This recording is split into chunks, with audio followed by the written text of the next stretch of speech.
Ah, uh, yes. and he's taught at the Schenectady Museum for 40 or 50 years. Oh, my word. He used to have classes, and both my mother and father were both artists. They were both what I would call eccentric, um, dysfunctional, but not as bad as a lot of dysfunctional families. I don't think there's any families out there that wouldn't be considered somewhat dysfunctional. They expressed a lot of love toward each other, but they did have their moments where they would um, do a lot of The museum hmm? for 40 or 50 years. Oh, my Oh word. my word. What the hell is He used to What have is classes. going on? both my mother and Both my father were mother both and father an art were director, artists. but I They were would both call what I eccentric. call eccentric. And he's taught at the Oh, my. dysfunctional, but not as bad as a lot For of 40 or 50 dysfunctional years. families. I don't think there's any Oh, my families word. out there that wouldn't be He considered used to somewhat have dysfunctional. classes, and They expressed a lot of love toward both each my other, mother but and they did father were both have their artists. They were both moments where what they I would would call eccentric.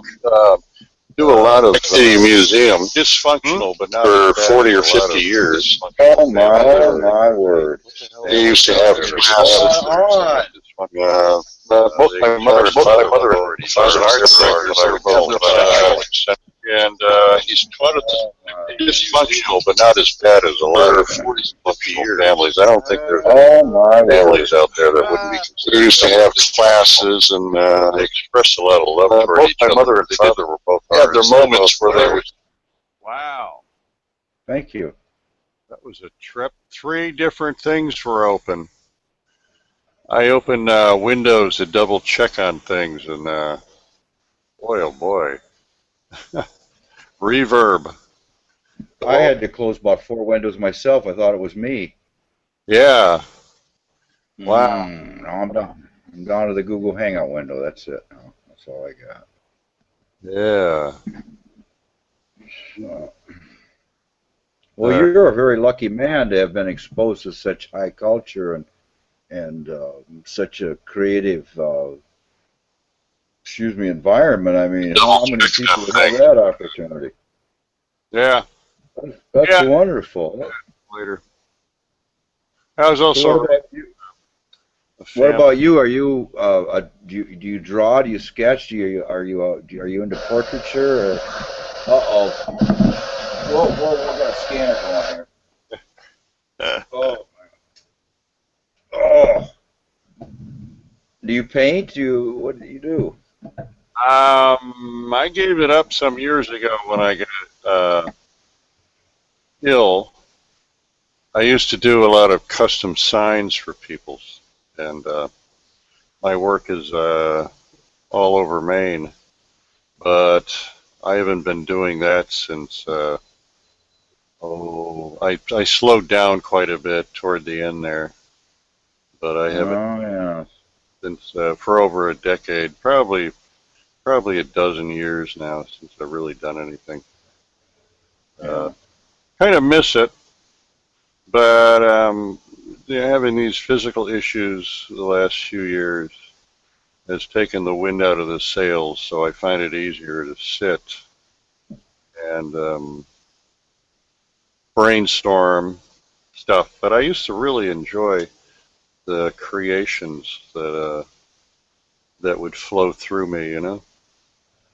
Everything. A lot of things have changed in the last decade. I've noticed the whole economic picture for artists and stuff now with the internet here. It's almost like everything's kind of a artist or a dime a dozen. So are ideas.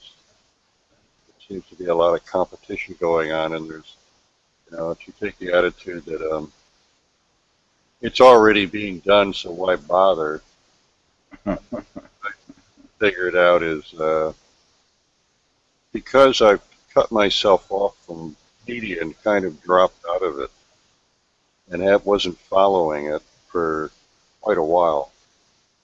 I just dropped out of TV over a dozen years ago, and I would, I'll watch the weather, and occasionally I'll turn on the news channel for a couple of minutes, but that's it. I'm kind of out there. Lately, I've been because I haven't been doing the radio program. I've been watching a little bit more television because I've got time. But mostly, I've been investigating other hangouts lately to find Ah, out. yes. Have you? Yeah, I go to random hangouts all the time. Yeah. Yeah. How would you like to report on them? I would like to. I came up with some ideas since I like to comment, be a commentator on what's going on out there. I have a particular slant in the an overview of what I feel is behind what I've discovered that seems to be the underlying or behind the veil kind of thing, which a lot of people can't relate to, but some of them can. And then I'm also not lopsided in that way that I want to stick with that. I can talk about the various technology and other stuff that would make most people more comfortable. Because a lot of the things that I talk about, there are very few people that actually understand what I'm talking about, I've found. Not because I'm any great brain, but because I'm just anything that you focus on, uh, and it's curiosity, it's wanting to know. That seems to be the search engine of the mind, you know. And I've discovered that the less that I believe, the better off I am. Sounds kind of weird, but believe has a lie in it. Believe, L-I-E is right there, and so does belief. And it's like, it just makes sense to me. There's a parable in the good book that talks about you have to first empty the cup. And that makes sense, because if your cup is already full, meaning your mind, full of this crap, all these beliefs, then how can you perceive anything else if there isn't any room for it?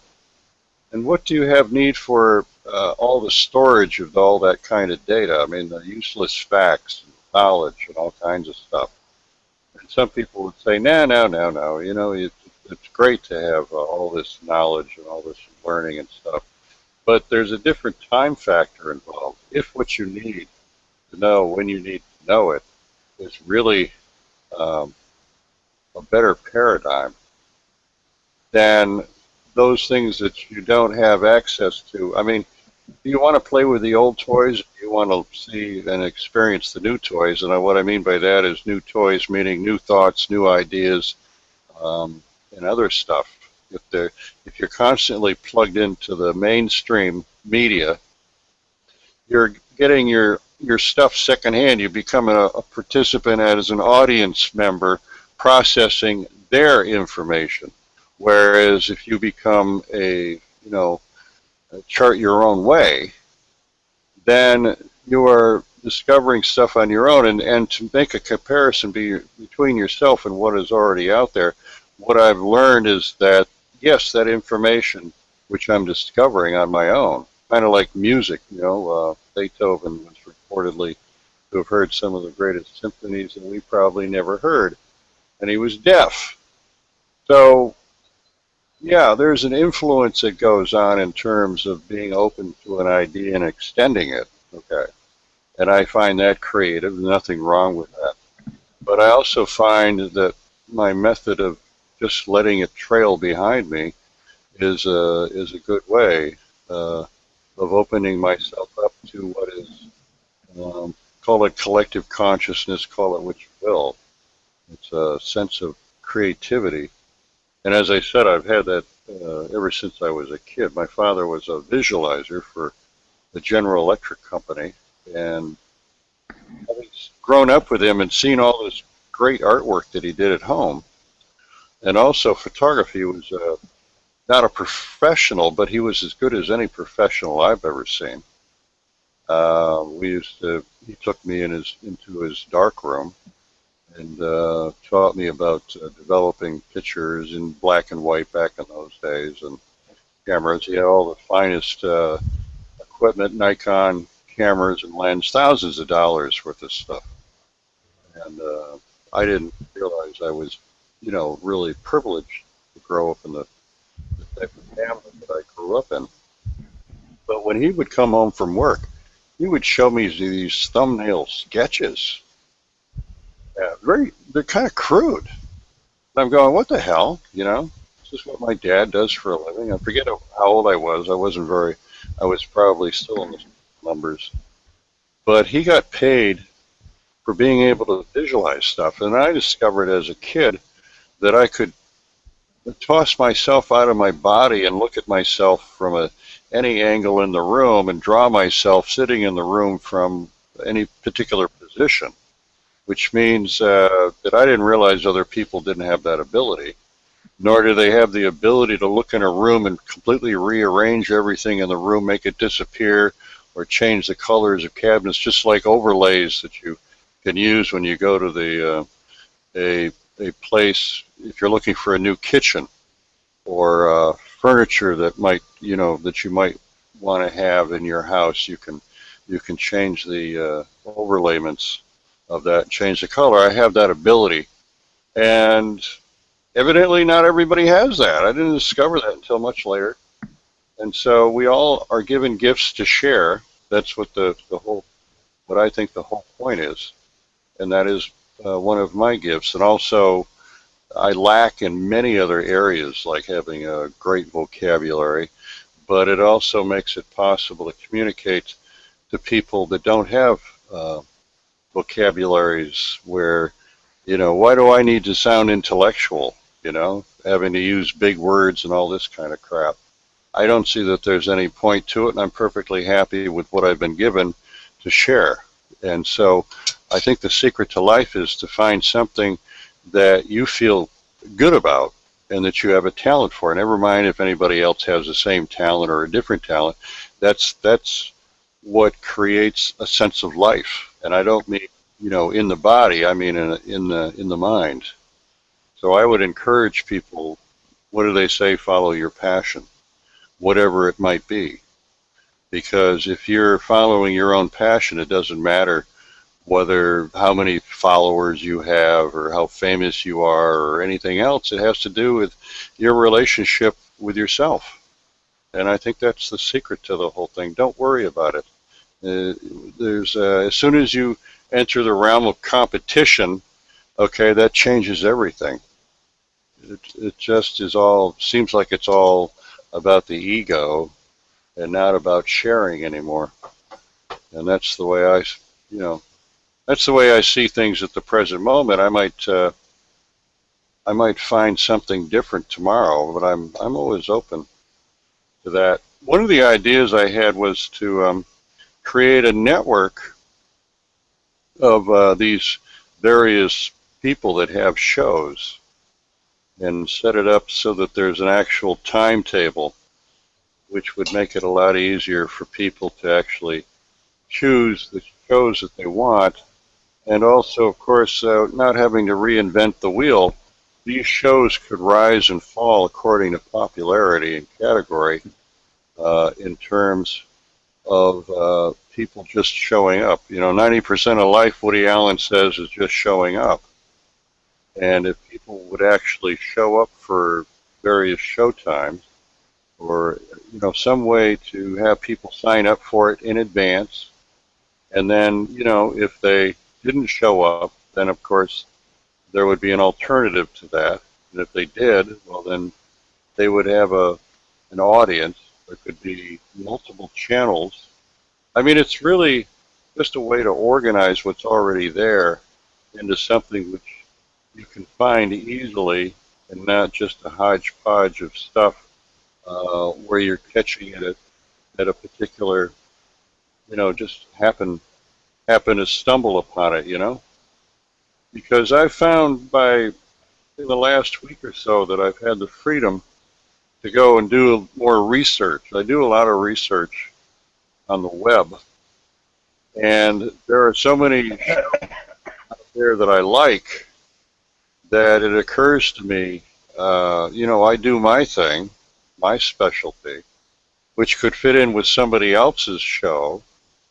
And there's no reason why I couldn't double up with people, have various guests or a guest host for a particular show that has a theme to it, like the ThoughtBridge show could be hosted by different folks. Kind of like in the old days when Johnny Carson would have somebody host the show if he was out.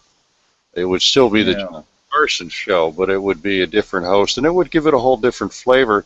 But it also had a format that his show uh, basically had, and that's what gave it its uniqueness, as indifferent from other shows out there.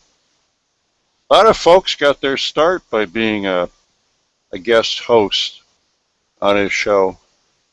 You know, kind of like the spin-offs of All in the Family. When that program came, I think one spin-off was Maude, another one was the Jeffersons, you know. And then there was something, there were a few of them, you know, if you remember that far back. Yeah, it's all connected. Yeah, it is. And You it's see, our media got infiltrated by a whole crew of psyops, fully capable uh, experts. Okay, they infiltrated our major news networks. All right, so they're running the show and even influencing the local sitcoms and so on. But it's sad. There's nothing we can do about it, and it's never going to change. So our only thing is to go to alternative media. Now, if they shut off the internet and start censoring the internet, then we're doomed. Okay, then we'll have no way to communicate with one another. We'll be locked into their system with no alternative knowledge. And I hope. Oh, I wanted to say one thing about that psyops. For some peculiar reason, I thought I'd review a little history of one of the world's most evil men, Adolf Hitler. Well, I found out a lot about his early military career, and right before he started getting a lot of followers, he was sent to a special German propaganda school where he learned all the arts of propaganda and mind manipulation and so on. And apparently they did a good job, and he followed his lessons, because look what happened. It's terrible. It's horrifying. But yeah, look back in history. So Yeah, it's interesting. Yeah, Hitler I got a came. book. Yeah, go ahead. I got a book in here. I wish I could find it. 100 People You Won't Meet in Heaven.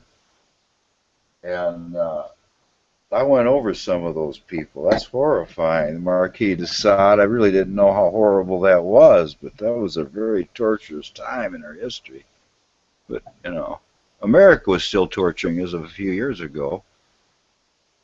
So we had our own Marquis de Sade. Yeah, can you? You know, I'm sorry. Can you expound on that? Well, I mean, they have the secret torture camps in Europe and so on, and they were openly admitted to, and yet that's against our Geneva Conventions, and it's just frightening. It's just something that just doesn't compute. I mean, we're supposed to be the ones stopping torture around the world, and we're caught doling it out. And that Abu Ghraib scandal, that was the worst, with that one girl with the whip, the ringmaster. Good golly, she was a kinky little woman, wasn't she? Took all those pictures of those guys. Good golly. Remember that? Maybe you forgot about Abu Ghraib. No, I don't think I I'm. did. I'm not as well educated as you might suspect. I'm. You remember Abu Ghraib. Yeah. Yeah. Missed out on a lot. My life has been like when I was younger. I always had a problem with books. Um, metaphysical books. Always, I've been attracted to. The whole idea of what is behind the veil. The idea that no man has seen the face of God and lived. That's always intrigued me. I'd like to see the face of God. It means, my life will then, yeah, okay, no problem.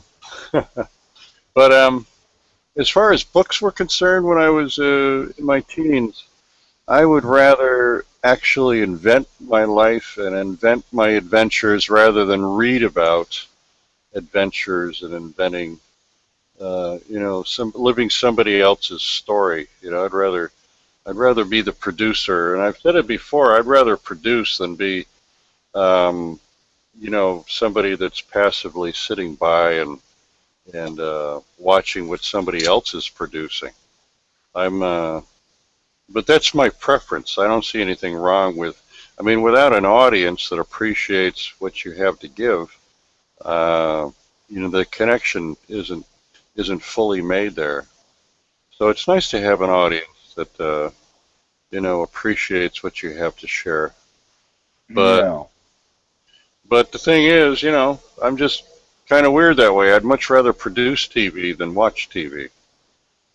But it doesn't stop me from, you know, like when people recommend movies to me, then I'll make a note of it. There's too many movies out there, mindless things. Sometimes just by happenstance or by coincidence, which I don't actually believe in, but that I'll come across something that seems to satisfy something that I might be looking for, or thinking about, or whatever. There's a lot of synchronicity in my life now, whereas I never noticed the synchronicities. And maybe they were there, it's just that I wasn't aware that there was such a thing as synchronicity. And Pardon me. I do Yeah, find it. synchronicity. Hey, go ahead. Synchronicity is it's just everywhere. Yeah, but I don't think people notice that. Normal people don't notice it. Yeah, The well, so-called I must not be normal then. It doesn't make me special, though. I always find it funny when people say, well, everybody's special. And I said, well, if that's true, specialness goes right out the window, because if everybody's special, think about the logic of it. If everybody's special, then specialness cannot exist. You have to have, in this world of light and dark and yin and yang and all of that, you have to have somebody that's not special. So I'll be special so that I'll be unspecial so the rest of you folks can feel special, all right? you know. That'll make me more special than everybody else because I'm volunteering to be unspecial. No. It just goes around in a circle. It's crazy. Yeah, it is. So what did you find out today?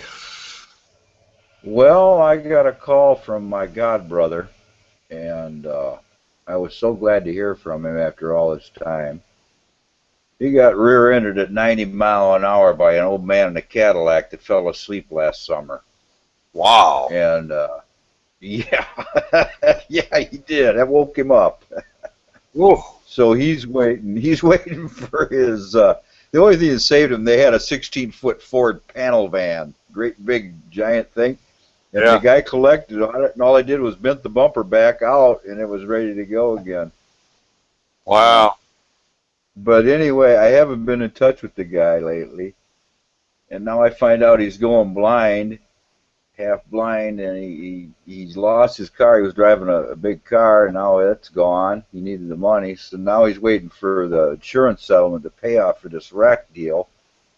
And as soon as he gets that $1,000 or whatever, $5,000, he's going to buy a car. See, Yeah. and he's down there. He's stranded. He's got no money. He just got on disability 6 months ago, and I really like the guy, but we've lost touch because he drove up to Chicago, or right near Chicago. He drove back and forth for years, and I think that's what blinded him, because that sunlight going that way he went. It's just so bright a sunlight, it just probably burned out his eyeballs. So Oh dear. yeah, it's nice to get reacquainted with old friends and old buddies. Yeah. That reminds me, I've got a friend that called me up after 30 some odd years of being out of touch. That just kind of came out of the blue. Yeah, how's he doing? It's a she. Oh, how's she doing? She's doing all right. Oh boy. Trying to move my camera here. Murphy's Law. Whatever can get tangled will. Yeah, I find I'm getting more and more cords here, and I got more stuff I got to set up. And got to plug my printer in, and my scanner's here ready to be used. And I want to give a demonstration of my tube amplifier. Maybe one of my next hangouts, I'll crank up the tube amplifier. It's an oldie but a goodie. Yeah, I know what you mean. Those cords, you gotta have a plan for them. You gotta get those little. I got some of them Velcro fuzzy things that you can clamp your cords around your table legs and stuff. Got a bunch of those somewhere. You got one down here. I know I was. You know what I think Hangouts ought to do is have where people can sign up to be guests on a show. I think that they need a page like that because that would really help launch a lot of people that want somebody to talk to and have viewers. Like we've got 3 viewers right now, which is the most we've ever had. So if you're viewing and you're listening, go to www.thoughtbridge.tv and look for a nice red, yellow, highlighted with yellow link.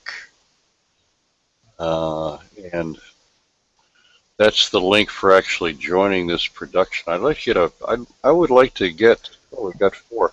Also, you could encourage some of your friends that might be online right now to join us. The idea is, I've got a brainstorming here to try to get things launched for not only myself, but for some other people. If you got somebody to actually talk to, it makes quite a difference, doesn't it, Ted? Yeah, it gets kind of fun at times and kind of interesting. You get it's food for thought, get somebody else's opinions and ideas. Yeah. Yeah, as I covered it before, you only really need just one other person to talk to. You don't need to have the world there. I mean, they're going to see it later on if you come up with anything interesting. Maybe there's only one person to talk to now, but there'll be other people that will tune in later, and it could build into something, So I'm thinking, yeah, why not get some people involved here? I look forward to my first troll. Some people wouldn't look forward to trolls. Internet trolling. Go to theurbandictionary.com and read what an troll is. I wouldn't mind I'll tell you what, these trolls, and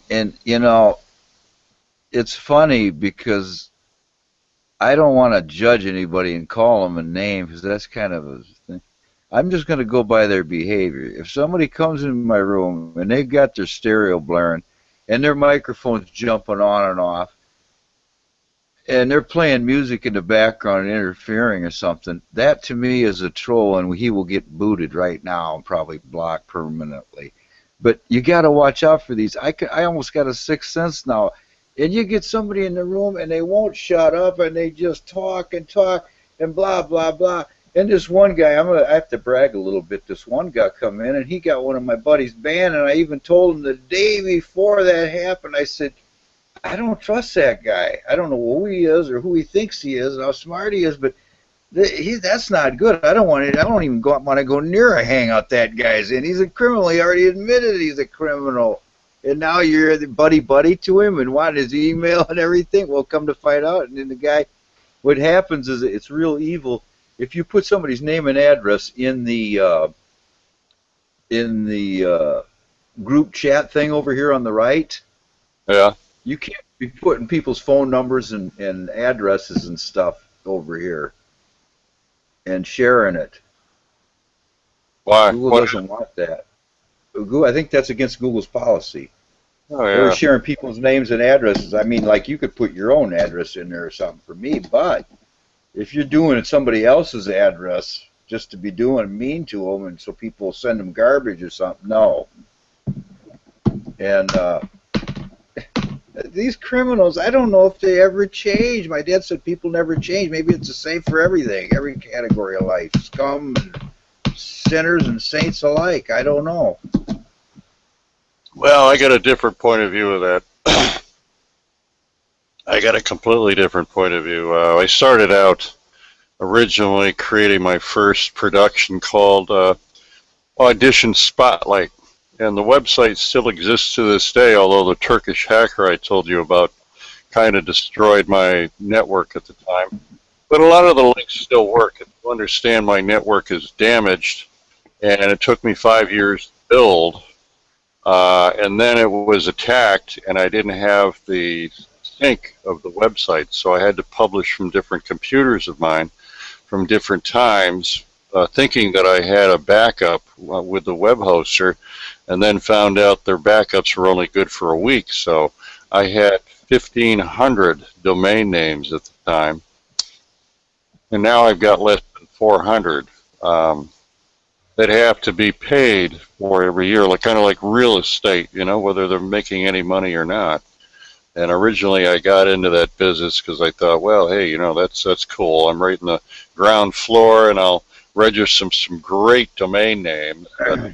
Maybe I can make some money or make a network out of them, you know, where they're leased out so much a year, and they belong to the ThoughtBridge network, which is an idea of, you know, serving people honestly, and thought that might be appealing, you know, kind of like before we had these reviews that you can see on the internet, you know, about the sellers on eBay and how reliable they are, like that, you know. So when I did that in the Yahoo chat in those days, you did not have control over the chat room. You had these folks that were, you know, trolls, hackers, whatever name you want to use for them. They were very disruptive, and they loved Audition Spotlight because I had assembled what I called the world's first cyber audition hall, saying that if you could do it over audio, we would accept the performance. We even had a guy one time, the most absurd situation that we ever had was a guy saying, well, you know, can I audition puking in the toilet? And I said, sure. So sure enough, he auditioned, and he got high marks for that. We used an audience instead of like American Idol, I think, was going on at the time, but I knew nothing about it. And whereas they had, what, 4 judges, I think, I created a room where everybody was involved. You could vote on that performance, and we found that we had to take the middle 5 votes, throw out the top, throw out the bottom, take the middle 5 and average them, because some people on a fantastic performance would rate somebody a 1 or a 2 or a 3, and other people would just you know, say, oh, that's a 10. I said, look, a 10 is a new Elvis. They're not people that get a rating of a 10, you morons. And that's where I played the role of a gruff producer. I actually made a couple of kids cry. Which, oh my God!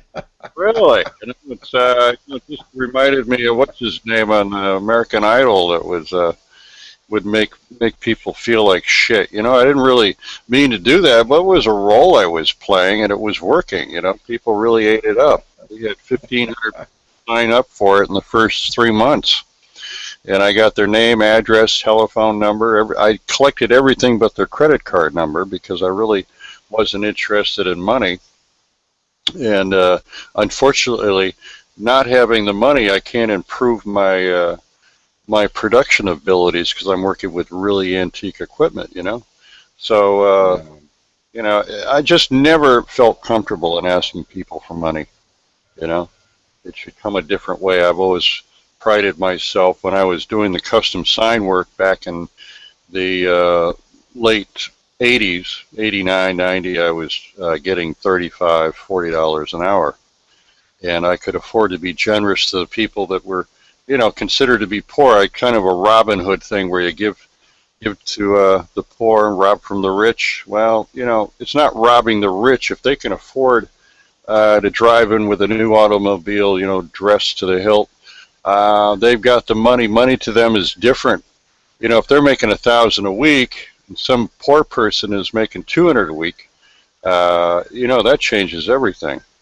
And so, you know, basically, I would decide whether or not, you know, if I got a good price from somebody that could afford it, I would distribute that to somebody that would not be able to afford as much work as I would have to put in, and I would give them a lot more. So it's never been about money.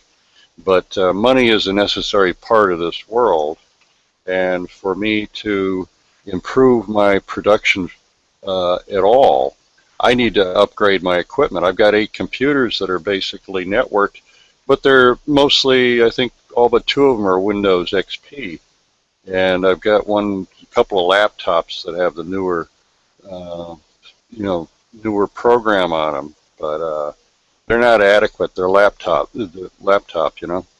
So Yeah. at some point, every now and then I have to mention, hey, listen, folks, if you want to help us out here, go to thoughtbridges.com and click on the donation button on the left-hand side and help us improve our service to everybody out there. And you'll be amazed if I can get some new equipment, some new computers to handle this. It will benefit. I think it will benefit people, even though that sometimes I play a pretty good prick. But I don't understand how you could get away with this asking for donations. Aren't there some legal restrictions or something on Google that you can't? Well, this is on another website, but I don't know. I guess you can ask for donations. I mean, it's a free country. But it's a donation. It's free will. They're not charging anything. That's the secret right there. You know, I'm not for profit. I've never made a nickel yet that was able to cover the maintenance, the overhead, and even any of my time, which I don't expect. But so it's legal for me to set up a PayPal account and have people donate to my. Sure. If they want to. Yeah. Yeah. Nothing wrong. Wow. What if that worked? What if I did that and I just said thousands of dollars started pouring into my accounts? I could get some new music. I could get a sound effects machine. I could get some recording equipment. I could get. Most of all, I need a camera, a heavy-duty digital camera, for about $14,000 or something. Yeah, I'm not greedy. I just want enough to be able to produce shows that are better than what I've got going on now. Because right now, you'll notice that my image is jumping around, and that's because this computer doesn't have enough RAM to be able to handle the load, because it's a resource hog. I think Google Hangouts are good, but you got to have stuff that's a little more updated than 2005, 2006, which is all my equipment right now. And it was okay back in 2008, but not so good now.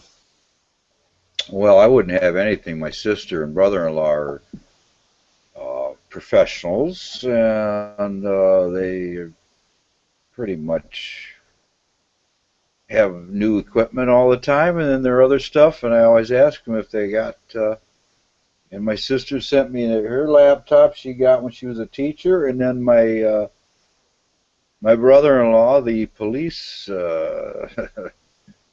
homicide investigator, he actually investigated John Wayne Gacy when that time period. He was actually on site and so on for the Wayne Gacy murders here in Illinois. The clown murders. The guy was a clown, commercial clown. Yeah, I heard something about that. I'm but they sent me their used equipment, and this here, my boy goes, well, man, that computer of yours, that's a powerhouse because it's got such a big 512 gigabyte hard drive. Okay, I don't know how big that is now. Maybe that's small. I don't know. But yeah, the Lord bless me. The Lord bless me. Yeah. But as far as these trolls, I don't have the same attitude at all. I actually enjoy trolls. I, some reason, have designed to enjoy the full spectrum of what life has to offer, from total chaos to trolling to conflicts, you name it. I have equalized it in my mind, because the judgment about it, sticking it to a person, is no longer there. I see this, this is a very strange way to look at reality, I got to admit it, compared to the way I used to look at it.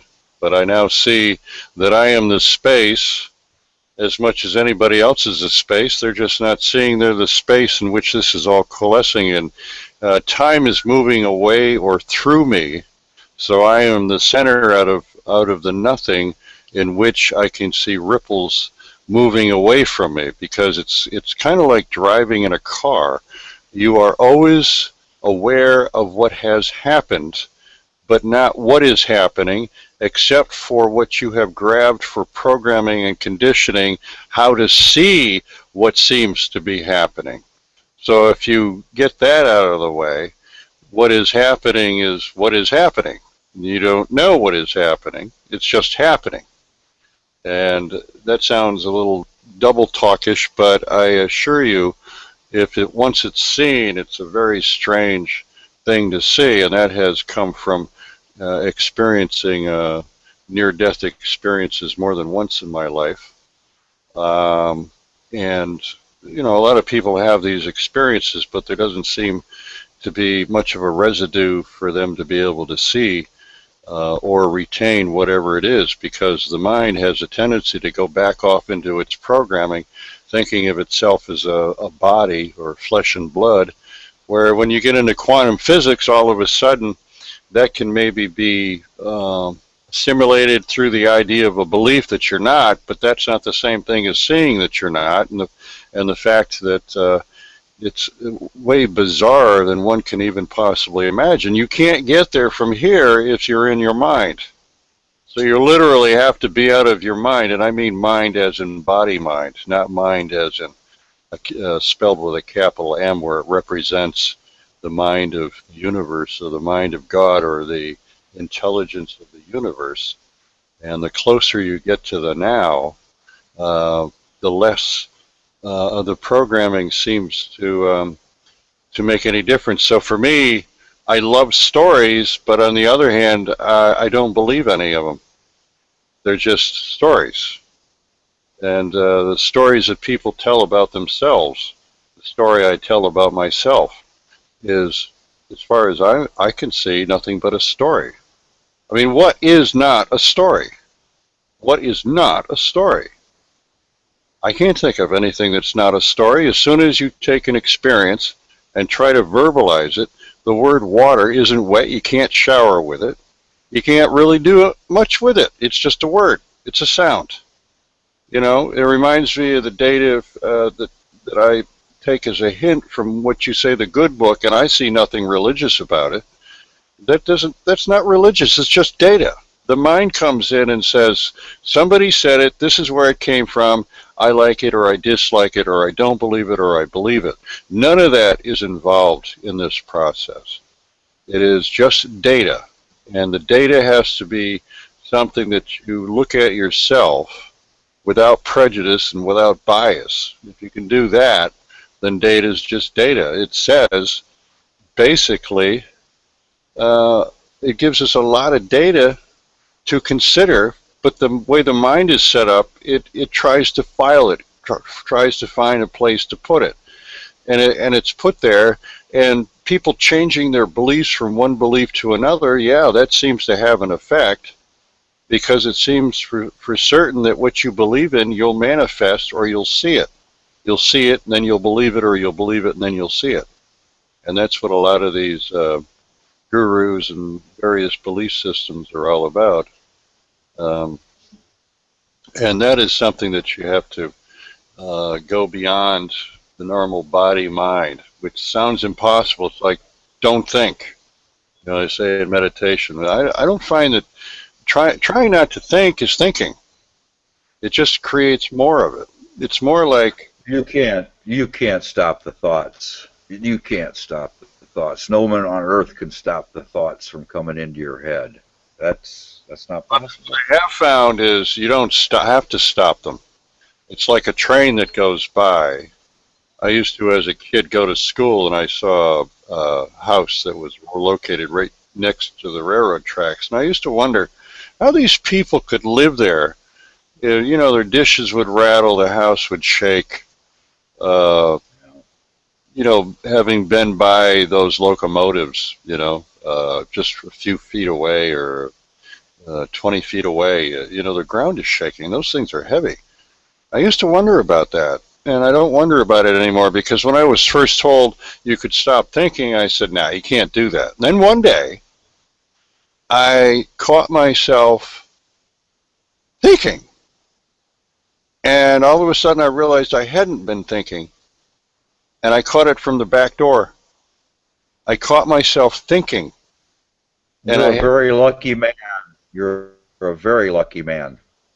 Well, it developed from there where what I figured out is it's like the trains going by. The first month, then you got a real problem. The second month and so on, as time unfolds, as you get to be, it gets to be less noticeable. So never mind that you can't stop thinking. What happens is the thoughts go on without consciousness being aware of a particular thought, because it's like catching a train. If you catch a train, you're going to be pulled along. If you try to jump on and you miss, you're going to be dragged. A thought is like that. If you have any interest in your thoughts whatsoever, and your thoughts will come in and try to derail your mind. It'll try to derail the space in which you're the observer of your thoughts. But as you become the observer and note your thoughts going by, you can put less and less interest in them so that they can eventually fade away. They might be there, but you're not noticing them. That's what seems to be true for me. So I have a sense of a center which is not thinking, but it's not like this or that. I don't live there. I live there, and there seems to be a matrix full of people, places, events, and all kinds of stuff. So it's not a this or that. It's a this and that. It's like having, waking up and suddenly realizing there is a stereo signal, not a mono. And stereo is just, an analogy for, it's something that you become aware of. It's the duality. It's part of the duality of life. There seems to be a duality, but really, where does light become darkness? Is there really a duality? Or is that all made up by the mind as far as a concept goes? Where does hot become cold? Well, there's only temperature. There's temperature. Yeah. Everything's relative. It's relative because our bodies are the space in which we relate everything. If you didn't have a body, which essentially I don't, in one sense of the word, I do not have a body. I am aware of a body. Being aware of a body is different than having a body. When you say my body, literally, who's the my that's saying it? Is your body saying it's my body? No. There is your awareness that is recognizing that you have a body. It's like looking at three different objects: a flower pot, a glass, and a pencil. And if I were to ask you which one of those objects are you, you'd say, well, I'm not any of them. But then the mind is tricky because you have thoughts that come in, and I would say, well, which thought are you? Which one are you? Are you the one about, wanting to, run after that hot-looking babe and, say, come on over, and would you come over for coffee and look at my etchings? Are you that thought? No. You are the process by which you have thoughts, have feelings, have emotions. That is the invisible part of yourself. And what's going on is this hypnosis that sucks you out of what you actually are, because you don't know what you are, because you're not anything. You're the blackboard, you're the space. The ego interprets that as a nothing, meaning nothing. Like, but it's not a nothing, just like dark matter is a nothing. It's the background of which everything is happening. So just like the objects that you say, you're not any one of those, you're not your thoughts. And if you think you are your thoughts, then you have created a story, and that's what you identify with your body. The story is about a body in time and space. Without a body, where's the distance between here and there? Where is anything?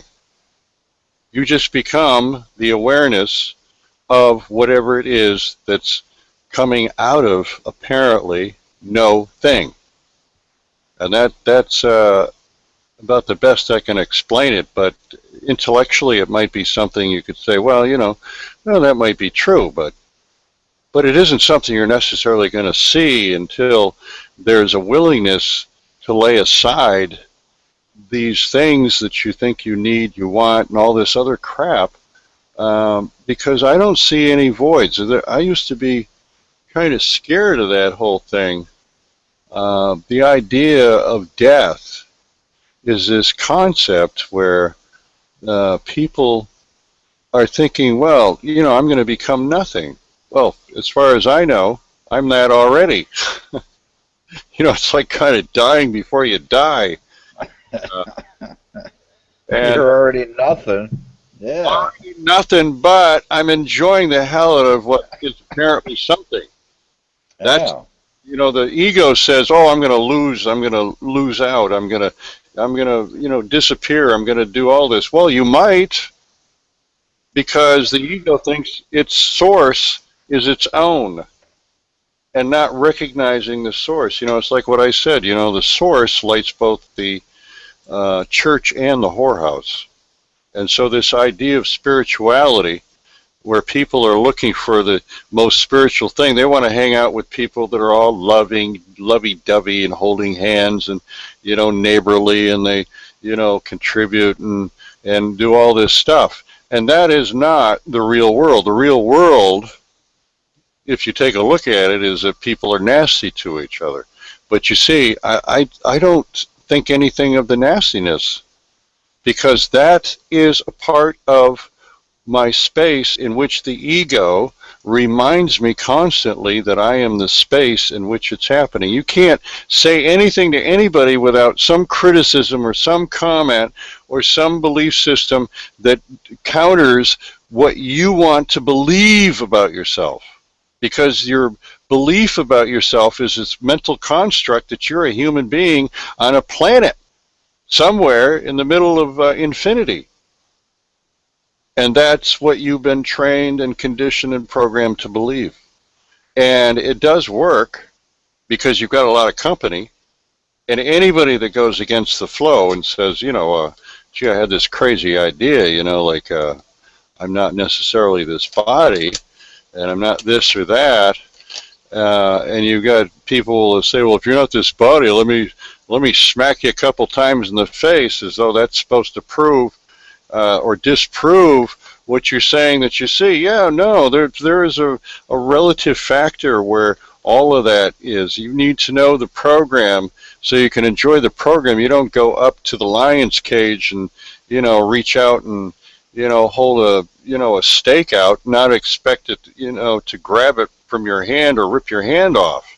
You just don't do that. That's part of the program that for, what lions do. It's part of the program of what people that have this sense of self that has created a matrix of individuals, of people, of expressing the source energy in all these, magnificent ways. That is the way it is. So you don't, before you're at the level of frequency where you can actually do so-called things like self-transportation, like was reported of Jesus, he transported himself into a locked room. I don't know if it's true. It's just a story. I don't know if it's true he changed water into wine. It's just a story. I don't know if he walked on the water. It's just a story. I don't have to believe any of that to know my own experience in terms of what I have experienced, and that is what I can go by and grow through.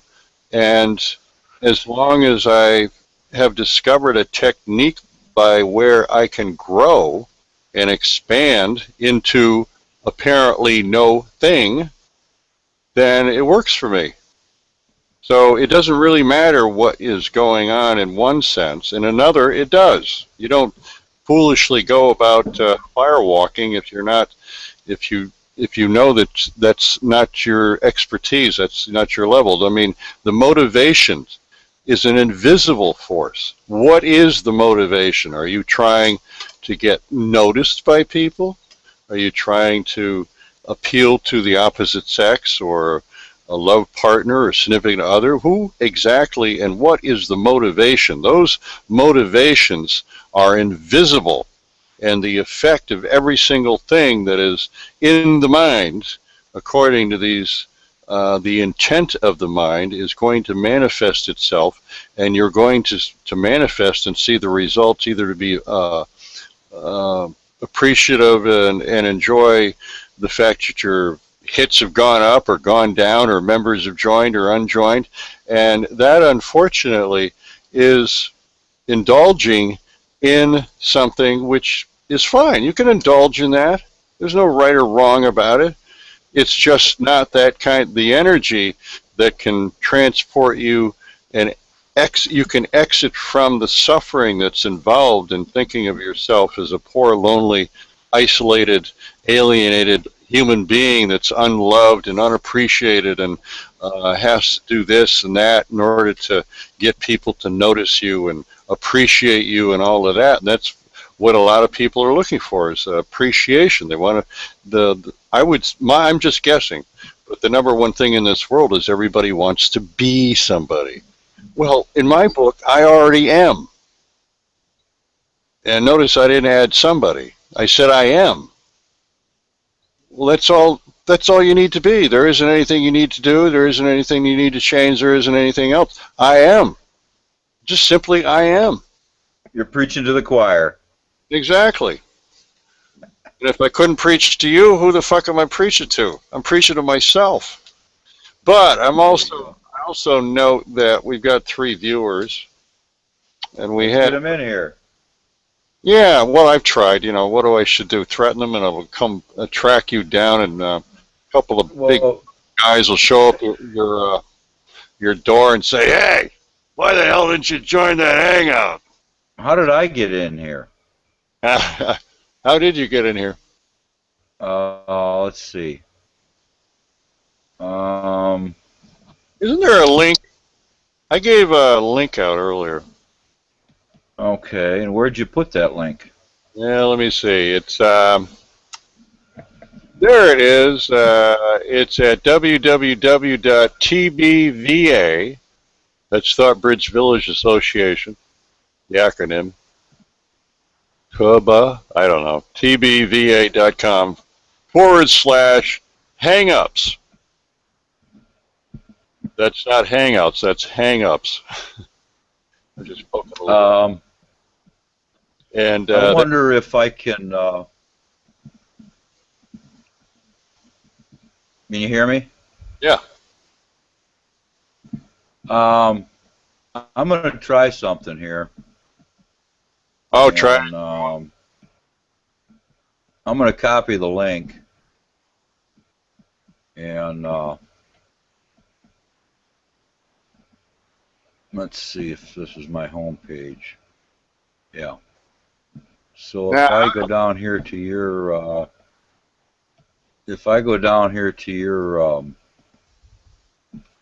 advertisement for your chat room,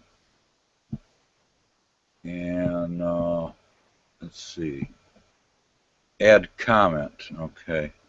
And if I just put hi, and then let's see here, if I can just get going here. Paste. And then we backspace a little bit. Okay. And post. All right, we got it posted in my. I don't know if it would be below your. I don't know. Are you still with me? Yeah, right here. Yes, sir. Okay, I'm gonna go to. I'm gonna go over to YouTube. And you got no viewers on YouTube at all, none. Yeah. I don't know if I don't None. think they show up there. They don't, I don't think. Oh yeah, why wouldn't they? Because I've never seen any numbers for until after somebody's watched. They don't show up during a broadcast. Ah, okay. Yeah. Let's see.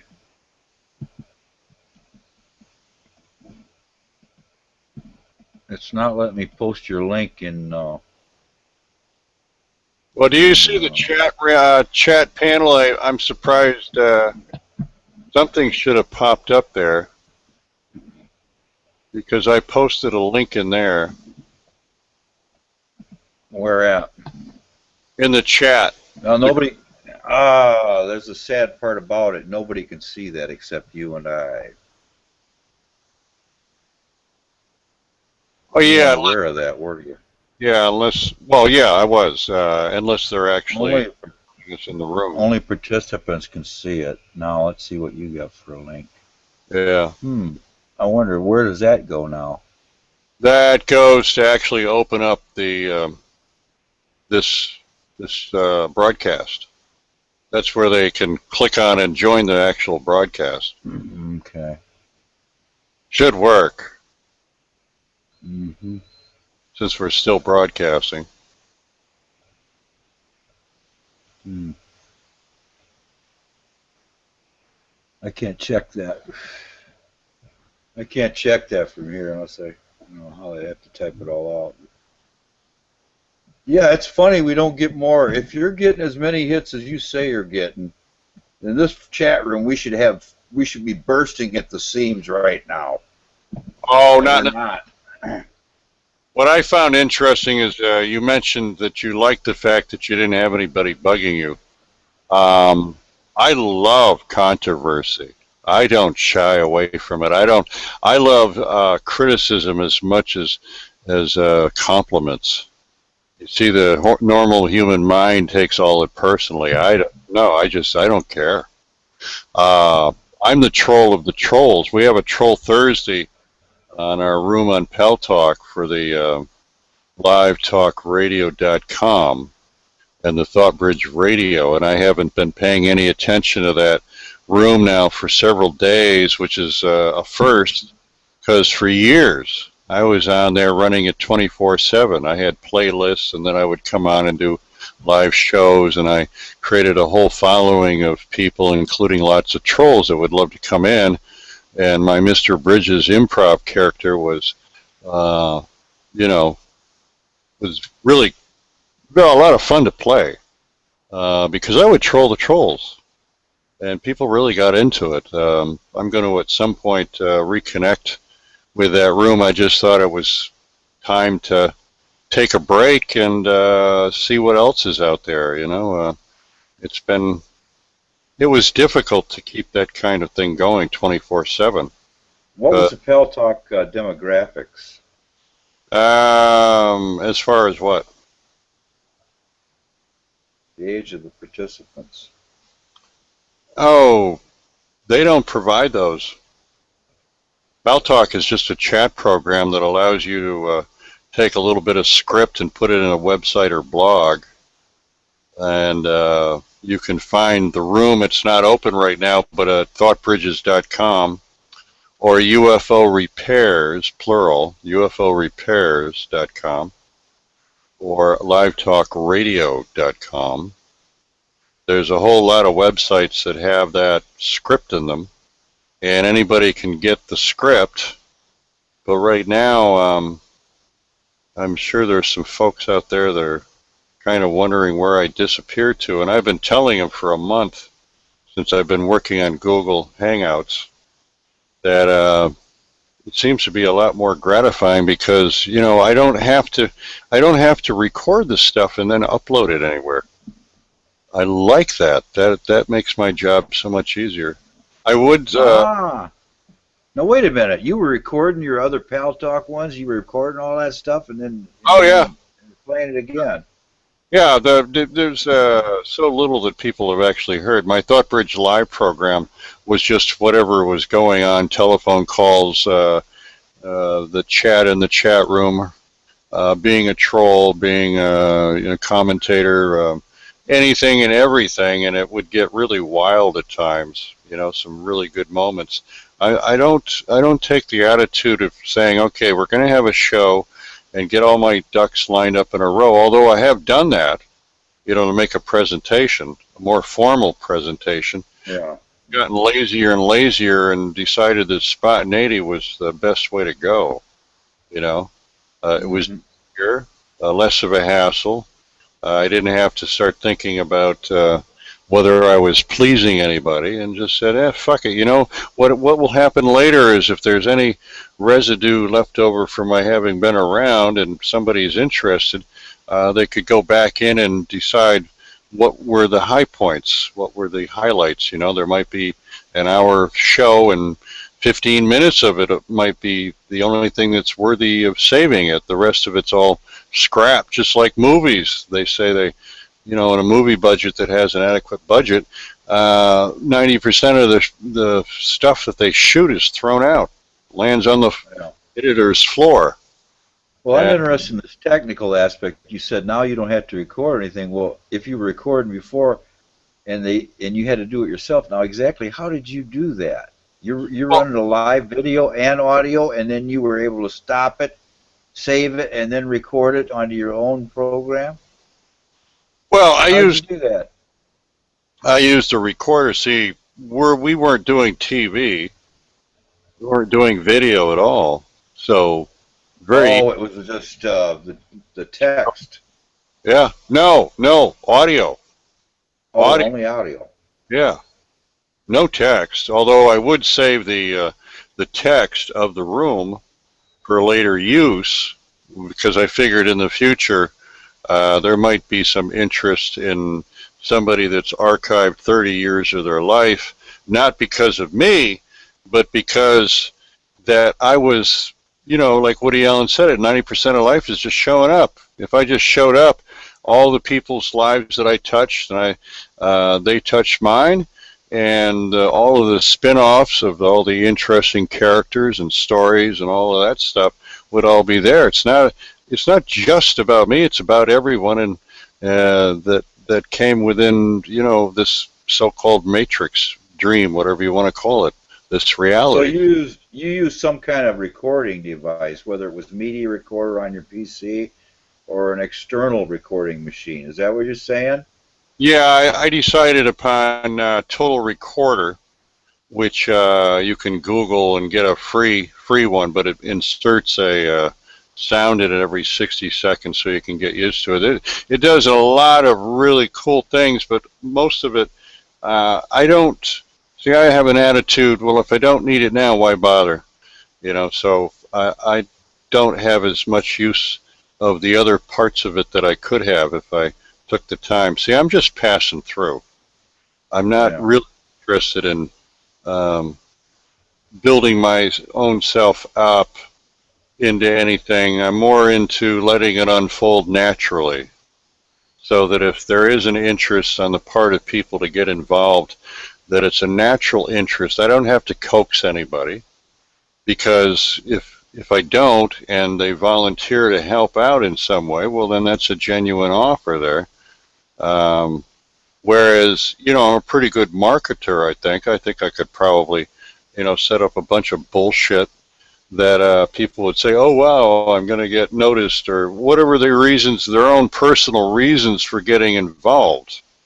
into the project.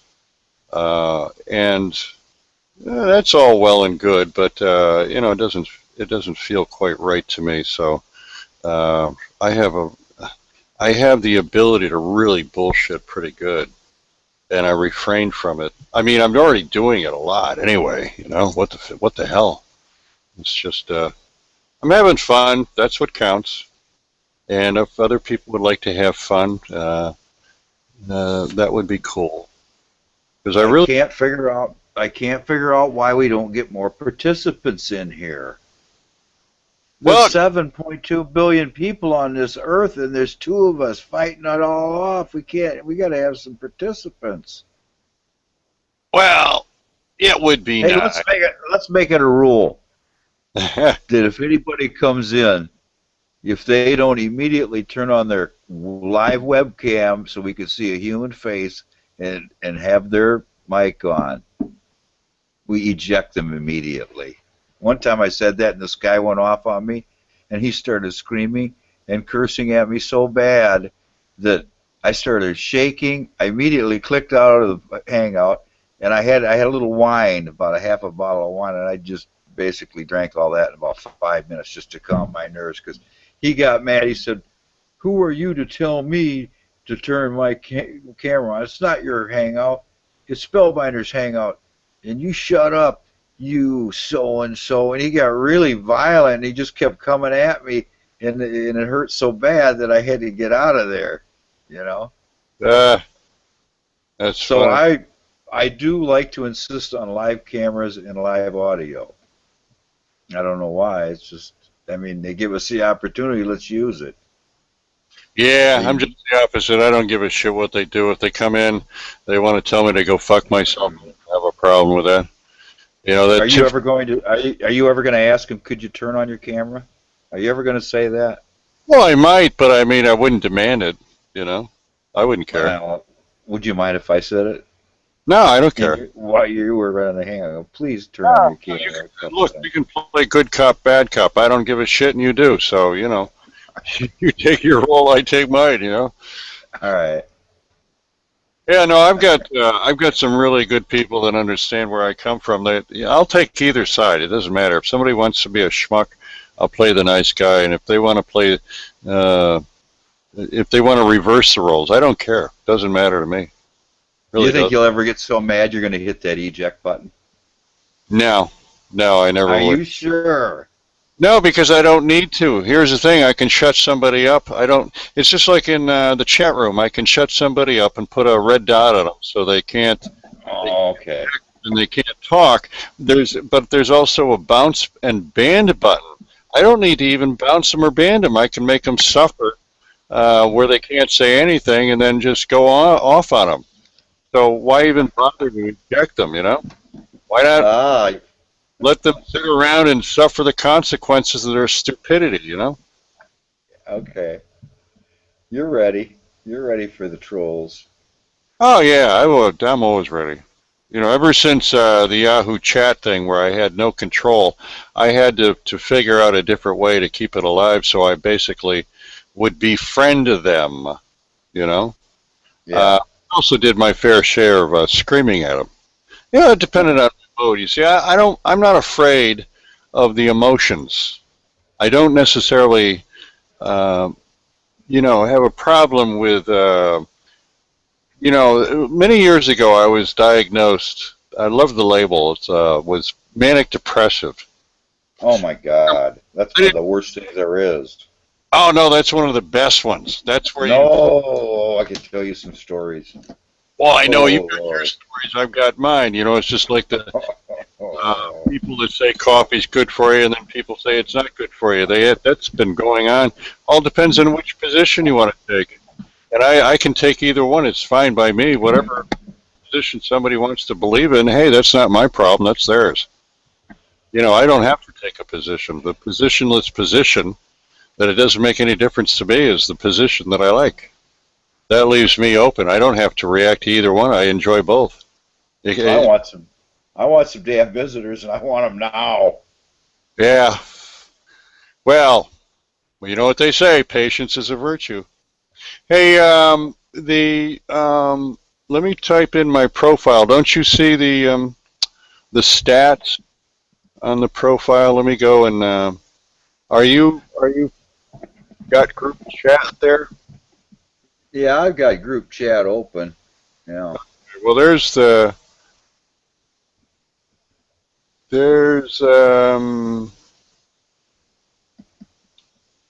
link to my profile page right there. If you click on that, that'll take you to my profile, and it should say, give you the stat. 530 views. Yeah, 44 And, followers. yeah. Yeah, and I've checked some other people's profile pages out, and I've only been on actively pursuing this for about a month, so I think I'm doing all right. Yeah, but now if you could convert that to YouTube, and then you can monetize all these hangouts on YouTube. Here's what you're going to start making a lot of money. I don't have to be concerned. You see, it's not a goal. You've got a goal because, and I understand where you're coming from. Don't get me wrong. You have a goal. I don't have a goal. That's not my goal. That's what my boy tells me all the time. I think it's ridiculous. Yeah, but what you want is you want viewers. It doesn't matter to me because I want viewers. I know is in the future, okay, that however this material is going to come out and be viewed, it will be discovered at some point. Most of it's garbage. I would admit that. At some point, somebody will go through some of these files, and they will, it's like a gold mine. Just because you inherit a gold mine without any activity going on doesn't mean you're rich. Somebody has to go in and mine the gold. And in my life and everybody's life are these golden moments. Some people have them more often than others, and some people have them less. And I seem to, when I'm really enjoying myself, and doing my improv, I'm really having a good time. Whether it be in spite of somebody's hateful attitude, I don't think of that as anything. It's like a mirage. It's not the basis of anything. If somebody is not exhibiting gentleness and compassion and all the other peaceful qualities, okay, if it's not love, it's a lie. How can I get into a lie by giving it any attention other than to just continue to love indiscriminately and put it out to everybody? It doesn't make any difference. What has it got to do with me that somebody is hateful? I'm not going to change them. I'm not going to change the world. There's stuff that I can do something about, and that's about me. It's not about you or anybody else. Why would I want to get involved in the external world where I think I can change somebody and become God's little helper? That's a tough job. I don't know if you've tried to ever educate anybody to become a better human being, but it's impossible. You can't change them. They're going to think what they think and do what they do and all of that. If they are influenced, they're going to be influenced by your own example of practicing peace. In my case, I do an improv character. So if they come at me with this bullshit, it doesn't mean that I'm not loving them by giving them something to push against. Because you got to have something to push against. Otherwise, you don't have any action at all. What that old expression is, if you got nothing good to say, don't say it. Well, that's been around forever. Well, that doesn't make for very good radio now, does it? Because it seems that human beings are so attracted to drama. I mean, they just love drama. They say they, in their own personal lives, they hate it. But I've seen it up close. I had a couple, a guy and a girl that came as a couple here to stay in my homeless shelter, which I gave up running February 1st of this year. Yeah. And I still take in people that, need help. But I'm no longer a director of it, okay? I'm not playing that role. I'm not playing the role of a minister. I don't think I need to be God's little helper. I just need to have my relationship with myself intact. I need to understand that as I work on myself, that if I'm an example for anybody else, that's fine. But I love improv. I love playing Mr. Bridges, who is not always a very nice guy and tells people to go fuck themselves. You know, as a matter of fact, my PR in asking people to donate is calling my audience a bunch of cheap motherfuckers, and to please go down, donate, and trying to explain to people not to get sucked into the vibrational frequency of your voice as an actor or something else. It confuses the hell out of them. And the newbies that would come into the room that didn't actually understand what was going on would actually think it was all real when I collected a whole bunch of people that were starting to see how it actually worked, that we're just having fun, that there's nobody's real name in the room. It's like we're all dressed up in costumes on a stage, you know, first grade play, you know. You get to put on a costume and you get to play another character.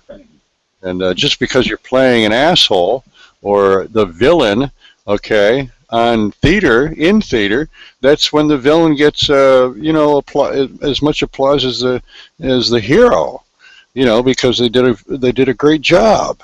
And you're running what I call a dynamic, active psychodrama, a therapeutic psychodrama. Yeah, on the net. People can act out any way they want, and I don't hold it against them. I just, if they're not playing, doing improv, I am. So it doesn't matter, It doesn't matter because that's not where I am. There's nothing to take personally about it whatsoever. And even if there was, I wouldn't care because I don't believe that actually has it's no real factor to consider at all, because there is no, it sounds really whacked, but there is no person per se. There is a representation of consciousness in terms of a body. Yeah, you can see a body. You can say, okay, well, that's an old fuck or an old man or some guy that's taken too many drugs during the 60s or too much acid or whatever. But those are all thoughts. Those are all concepts revolving around a mental construct which is actually emanating from the source, which is nothing. So man, being human and being a human being, I scratch out the human, I am being. To everybody else that deals with me, I'm obviously like they consider themselves. The person in this story who is looking at somebody else sees somebody other than themselves because they have the concept of what they are. They are a human being. So therefore, if they see what looks like a human being, they think they're a human being because they can't see themselves as being. They just don't get it. And they won't get it until they get it. And I can't help that along. I can talk about it, but I can't tell you anything that you don't know already.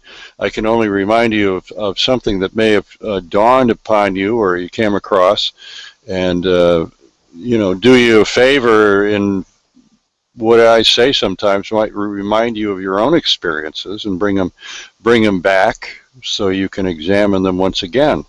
But being a human being in this world, you're really up against the wall because you may see something yourself, but other people, so-called, are so busy manufacturing a story about themselves and their own concept that you're not going to go around and tell people about this in general. The only place that is practical is on the internet, where you have an autonomy that you don't have to be, quote, in the real world, because that isn't something that you would go out of your way to share with anybody anyway.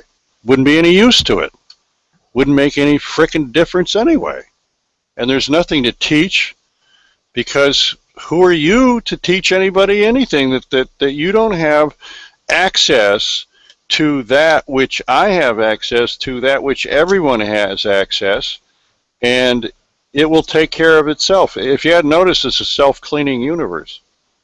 Everything that you love, cherish, and everything in the story goes zip. Bye. That's it. Yeah, eventually. Yeah, you got that right. Well, it's good to acknowledge death, even though there's nobody to experience it. You can experience checking out. That's true. And that's the part that I don't like. I don't like the fact that I seem to have experienced checking out before.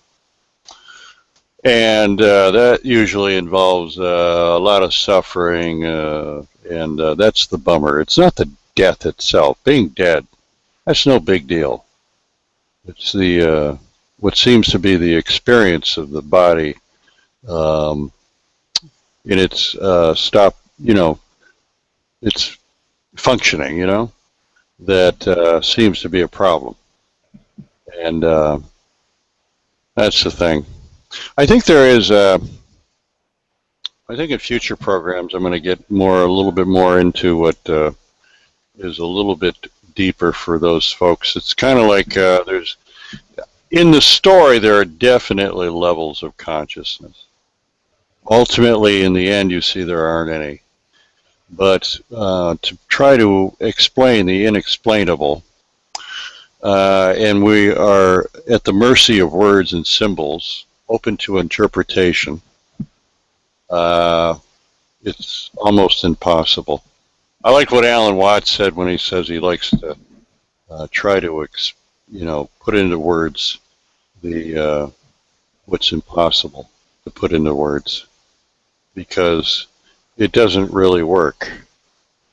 It's not the same. It's a different kind of reality. That's why I insist it's not this or that. One is not trying for a total immersion into the nothingness, because in the nothingness it's already everything is there, or ever will be, or ever. I mean, the mind can't go there. It can't. What I've been able to construct in terms of my seeing is that both are necessary. Now, as to explaining why, fuck if I know. That's my favorite answer. Fuck if I know. No idea. Mystery. The same thing as science. They can trace the universe back to the singularity, but before they can't tell you why. They can't explain why the Big Bang. So they arrive at the same place, The same thing as what the human mind arrives at. I don't know. Fuck if I know. Quite a mystery. You'll never know. But that's the you that thinks of yourself as a concept or an idea or a physical body. I was raised with the idea that my parents told me I was essentially an idea of God. That's about as close. I don't know what an idea of God is. And you start examining these explanations from people. If you get past the story part, what is it? I mean, what is, a glass of water? It only makes sense in relationship as to what you can do with it, what the purpose is. That has to do with a body and all of that. Is there any water in heaven? I don't know. Is there a heaven? I don't know. Is there a hell? It seems like it. I've experienced both, seemingly in this, what I would call a lucid dream. Apparently, those states of consciousness exist. But to say that I am this or that, no. It's just really, it's intriguing to me to try to explain to people what it is that I've experienced. And it's my experience. It doesn't necessarily mean it's anybody else's, Kind of cool when you find people that have had and are willing to share their experiences. whether it's mine or theirs, I still find the creation of stories and this matrix fascinating.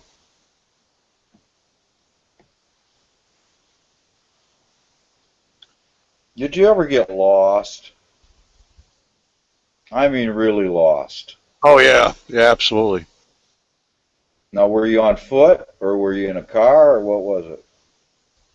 Oh, I thought you were referring to my mind. No, I'm talking about in reality, in the fake reality of the highways and the byways and the forests and the hills and the rivers and the streams. Have you ever been out in nature and gotten lost, or ever been out on the road somewhere and you've got just so lost and you go, "What in the hell happened? Where am I?" It seems like I have, but I couldn't pin any particular time period or even tell you a story about it. Ah, But examining the data, the answer is coming to me, yes. I've experienced what seems to be bewilderment. Never really got to that point of fear where, I seem to be in any kind of danger, but lost, yes. But I would say a very low level kind of experience, whereas being really lost where you think you might never be found alive again would be a 10, which evokes a lot of fear. I would say that my lost experience was maybe a 1 or a 2. But ooh, yeah, but that's out of 10. So I would say a 1. I'd say very low level. The whole idea of not knowing where you are and being overly being concerned about it, because my mind, as I remember, would say, well, you're going to find your way back. It never was in doubt. Whereas oh, if you cross that line where you actually go into fear and you think you're really lost, I could see how that could be very frightening. Have you? no, no, I Yeah. haven't. Yeah, I couldn't tell you what age that was. My mother had an interesting whistle, though, in case the kids got separated. The only thing she said about it was a whistle that was inherited from her parents. Now, I don't know how many generations it got passed down, but I found it fascinating. And I haven't done any research to find out if there's any other family whistle, quote unquote, that certain families have. But you know how families have a lineage, right? And it's passed from generation to generation? Well, she had a whistle that she used. And of course, my dad would also use it sometimes, but it was mostly my mother. And it would go like this. I would like to do some research and find out if these notes belong to a particular, any kind of music.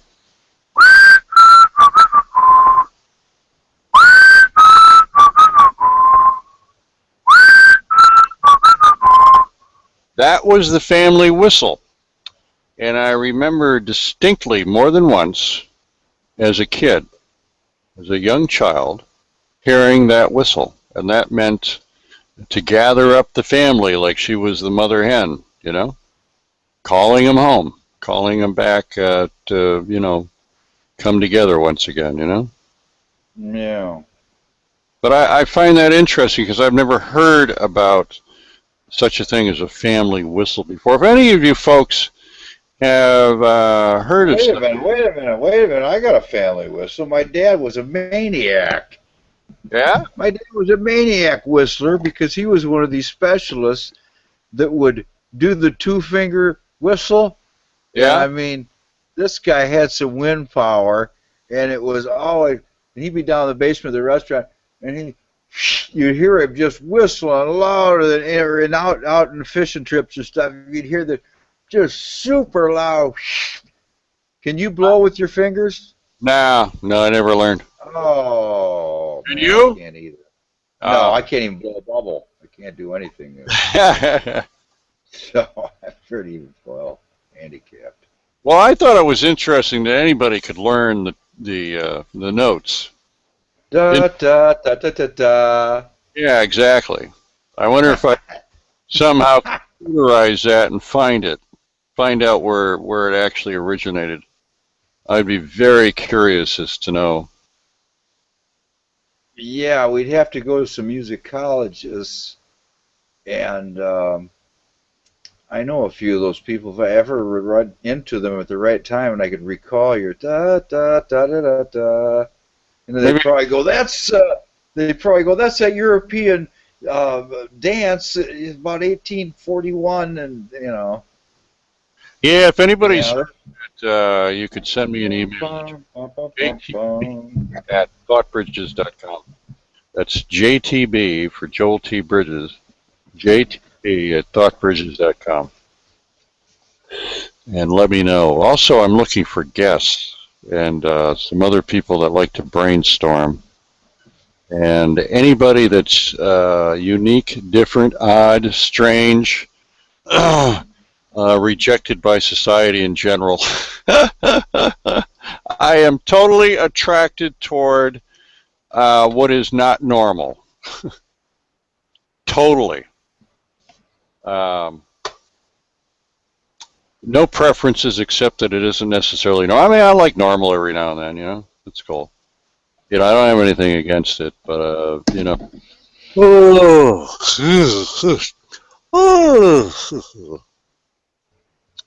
Yeah.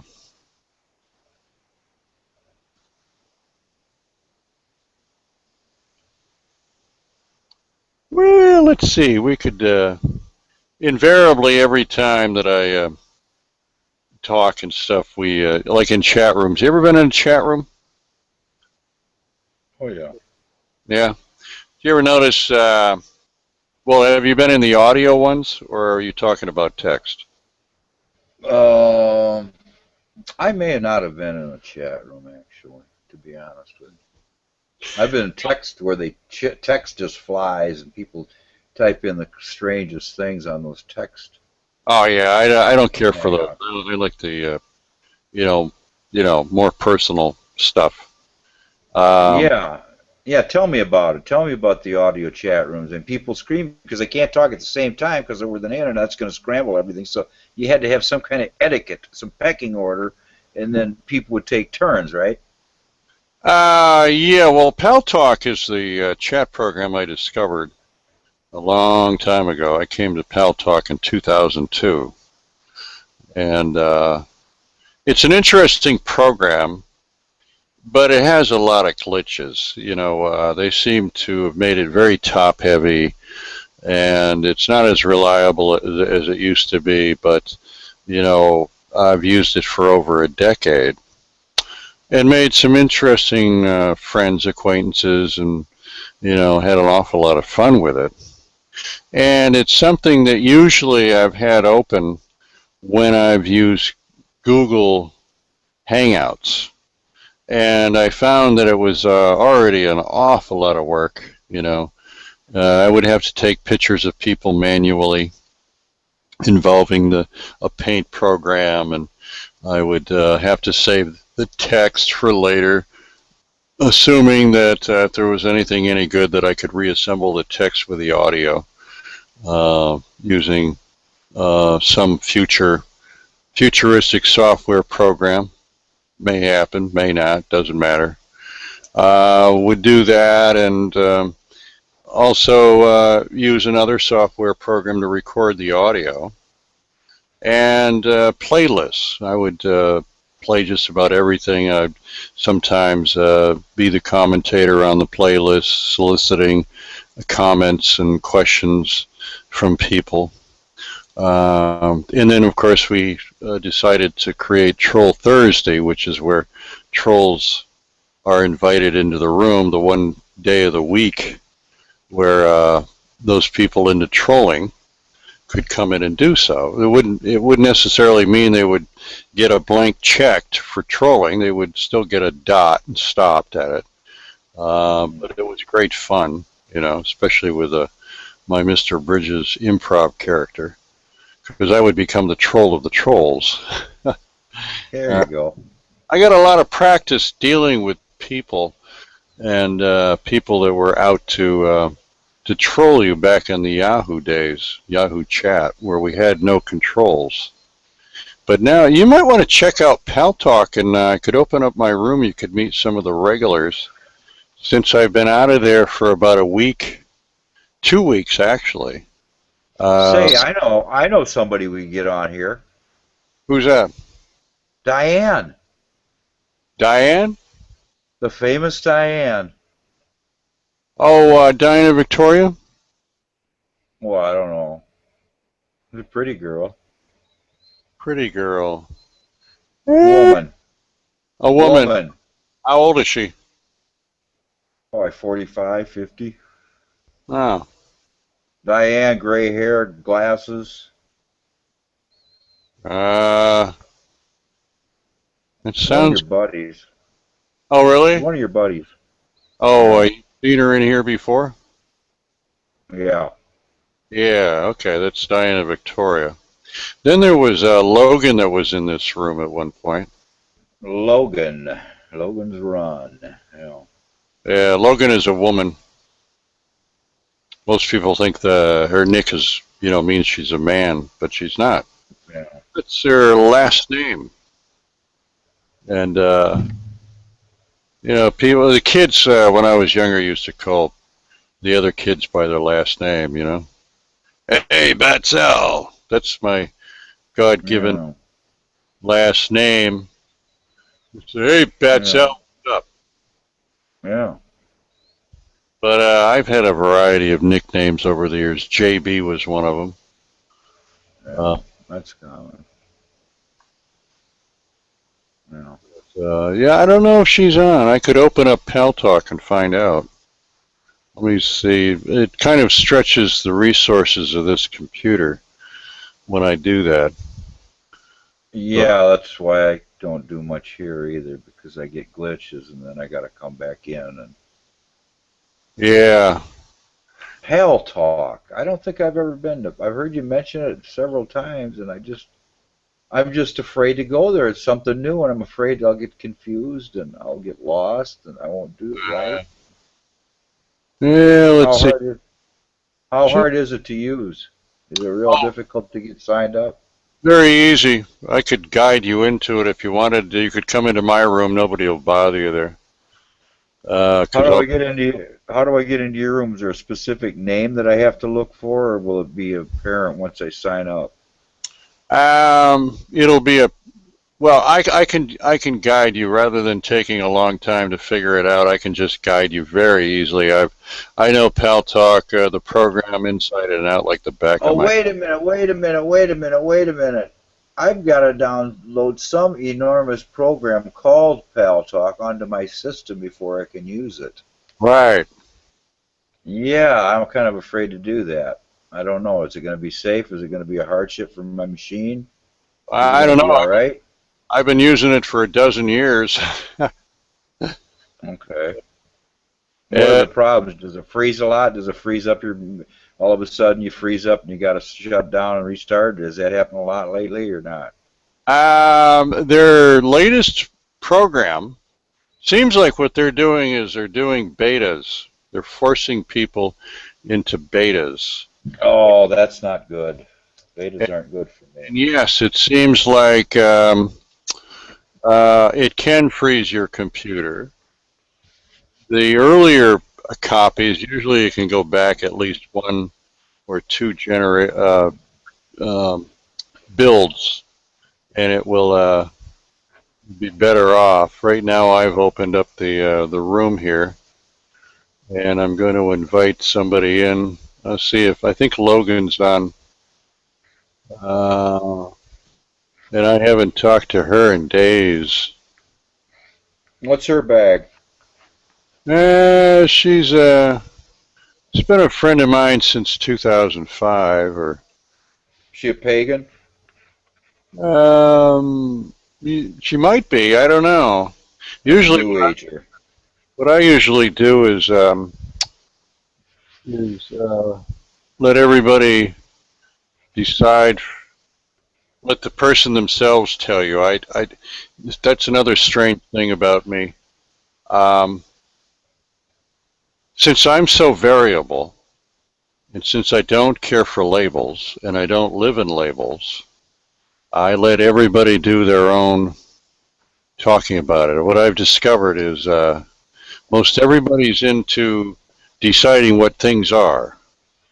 And I've seen how people have decided what I am from what I say, and what I am is according different to each person. So what right do I have to say that this person is this? I've never heard her say she's a pagan. So I would know. I've never heard her say she's a Christian, so I wouldn't know. I've never heard her say anything other than basically she seems to understand a lot of what I'm talking about. And then you could come up with a label for what it is that I'm talking about. The two labels might not be the same.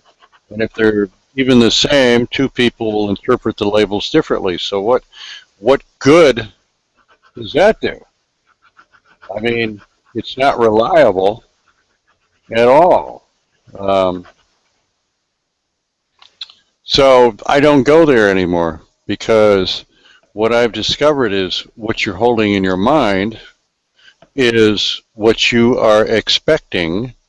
It's very much like making a judgment on somebody as soon as you've assembled enough information according to the way you were programmed and conditioned, and then you, because you have an idea of who you are and what you are, which is according to your story, your programming and conditioning, which has remained unchallenged, you come up with an idea that this is what somebody else is, but it's all based on your own perspectives. I don't buy it anymore.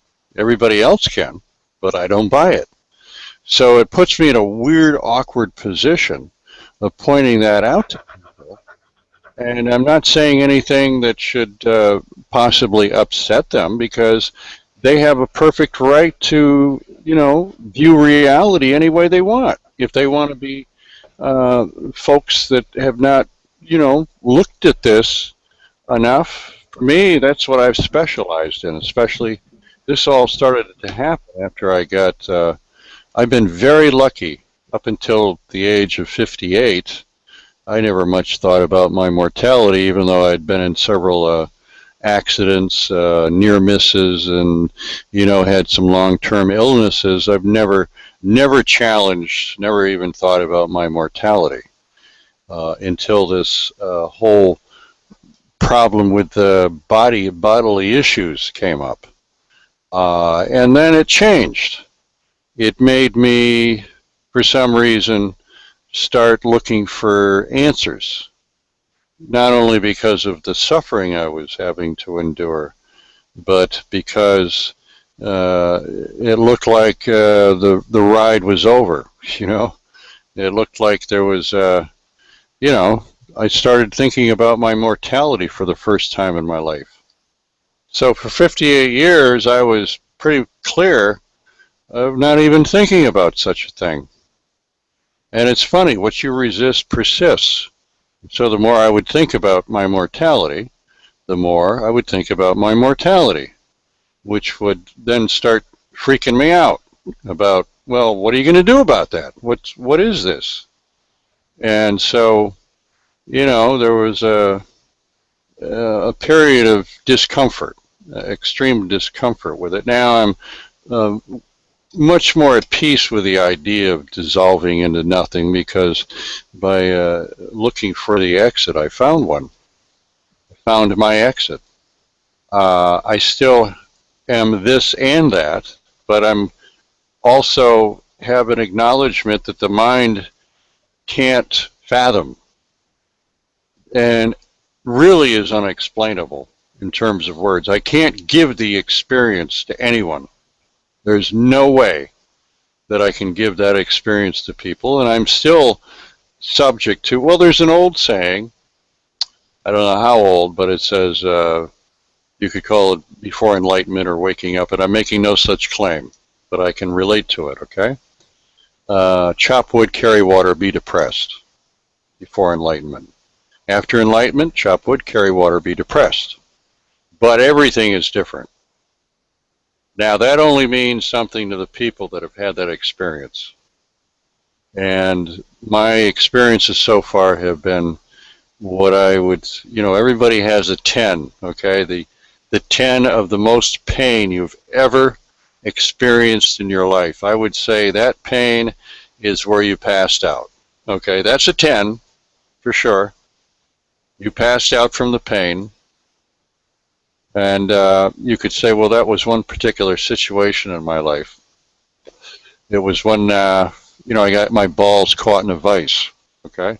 Or that I got my leg caught in a hole and, I broke it. Or, where I got sliced, cut off my finger or whatever it is. But those experiences, that experience, once you've had it, if you're like me, you're thanking God you're not there anymore. And having what seems to be a death experience, evidently I'm a slow learner, which sucks because I've gone to that extreme where I don't know how or if I actually lived through that. I think the universe is not set up according to what we think in our minds, that we are trained to believe that everybody disappears and that's it. And the most prevalent beliefs is that you disappear and then you go to heaven, or you go to hell, or you go to purgatory. And that's what the human mind has constructed for this story on this idea of a self that exists as a body in time and space. And I don't hate to tell you, I'm lying, but to me, that's ridiculous. It's not the way it works. I've had too many strange experiences. It sounds like I'm totally whacked out of my head, or I've done too many drugs, or I had some permanent brain damage from the 12 tabs of acid I dropped in 1980. To not for recreation, but to explore my own inner space. And I can have resolved it as I can only go by my experience, stop giving my power away to other people. I can listen to various belief systems, gurus, and all this stuff, but ultimately in the end I have to go by my experience because it's the only experience I know. And experiencing a story is only experiencing a story. It's not experiencing the experience. Like I said, you can't. The word water, which is a word which is part of a story, you cannot shower with it, and it isn't wet. And the word God isn't God, and then truth isn't truth, and love isn't love, and hate isn't hate. Everything is just an experience. And this pseudo-reality, which comes out where people are identifying with the stories and identifying with them so much that they are the story, totally hypnotized by what they're not, that they can't see what they are. So it's like, you can't see the forest for the trees. And that takes something which I'm not able to impart to people. I can only remind them of their own experience. That's it. And to stop listening so much to what other people say or what I say or anybody says. Whatever it is that has created this dimension, this level of awareness, this self-consciousness, whatever it is, okay, is going to continue doing whatever it is regardless of what you and I believe about it. And so there isn't any belief that I can say that I could fully trust, and yet I'm still subject to the programming in this dream, the so-called real world, that originally I got programmed with, and I can't tell you where it came from. I can say, well, yeah, that came from my parents, but where did they get it? Well, they got it from their parents. Where did they get it? Well, they got it from their parents. And, what does it go back to some fucking green monkey that goes, coming out of what? Coming out of nothing, coming out of a rock? Like the people say that the earth is alive. Well, maybe it is.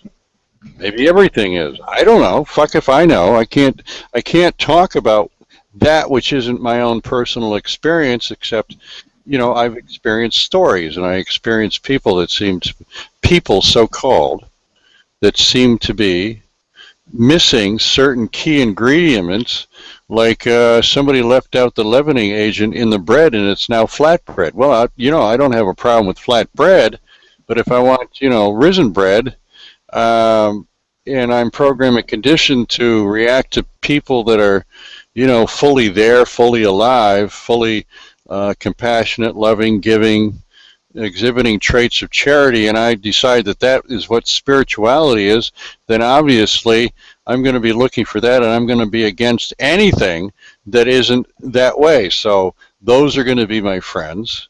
Those that aren't won't be my friends. And that's all a belief system based on the way I was programmed and conditioned, of which I have no idea where the programming and conditioning came from. You see? So I'm right back to square one, where I can say assuredly, I don't know. And that is not what the mind wants to hear. It doesn't want to hear it. It will settle for every type of story you can imagine, because they say the bigger the lie, the more likely it is people will believe it. Well, there's a difference between lying in the so-called real world to people, where if they find out that you're being deceptive, you're trying to take advantage of because of this invisible motivation, they'll shun you. There's laws against scamming people. There's laws against what is causing other people harm, in the sense that things are being taken away or stolen or spoiled, But on another level, on a completely different level, there is all of that which is being manifest, and only your own judgment as to the good or the bad of it is creating a continued reality of which you, as a concept of a human being, are living in a material world in space and time. You take those concepts away from the mind, and it's very much like what I've noticed in some people. They're absent a sense of conscience. They're absent a sense of ethics. They're absent a sense of morals.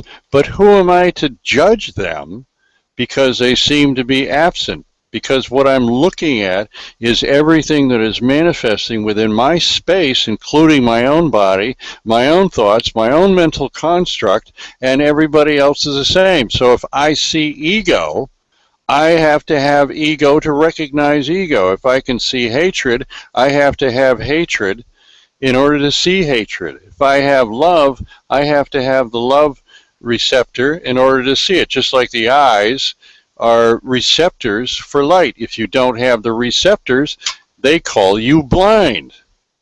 So what can you do with that? I don't know. It's like, sounds absolutely absurd. Because it sounds absurd to the part of my mind, which I know is the collective conscious, going, well, you're full of shit. You're pretty good at bullshit. Well, yeah, I am. It's because I can see something that I can't even fucking explain. And if I explain it, it puts me in a position to sound totally loopy. So the message would be simple. There is a way out of the matrix. And the only thing that you can do, if you're designed like my program, is instead of saying, okay, I'm going to absorb this intellectually, I can see it in my mind as how it would work. And you've got to do more than that. You have to, the intent of what it is, the intensity at which you want out, has to be enough that you're willing to trade or give away or give up everything for it because you want it so intently. It's like, again, it sounds like, the good book and religion and all that kind of crap. It's not religion, it's data. It's data that makes sense to me. It's like the parable of Jesus when he said, there was a merchant that found a pearl of great price. And he went and he sold everything to purchase that pearl. And that's the analogy. Until you are ready, and I don't know what the you would be that would be ready, because that's hard. That's a hard one. What is the you that's ready? I don't know. But it happens. It's I'm in process. I can't say as I've arrived anywhere. You know, wherever I go, there I am. It sounds so simple. Well, come on. If wherever you go, there you are, you can travel a million light years. You're going to still be right where you are. And so, to me, what's interesting is if you look at at it from a different angle, you are never going anywhere. What apparently is an illusion of you with a body is going somewhere because you have the illusion of having a body.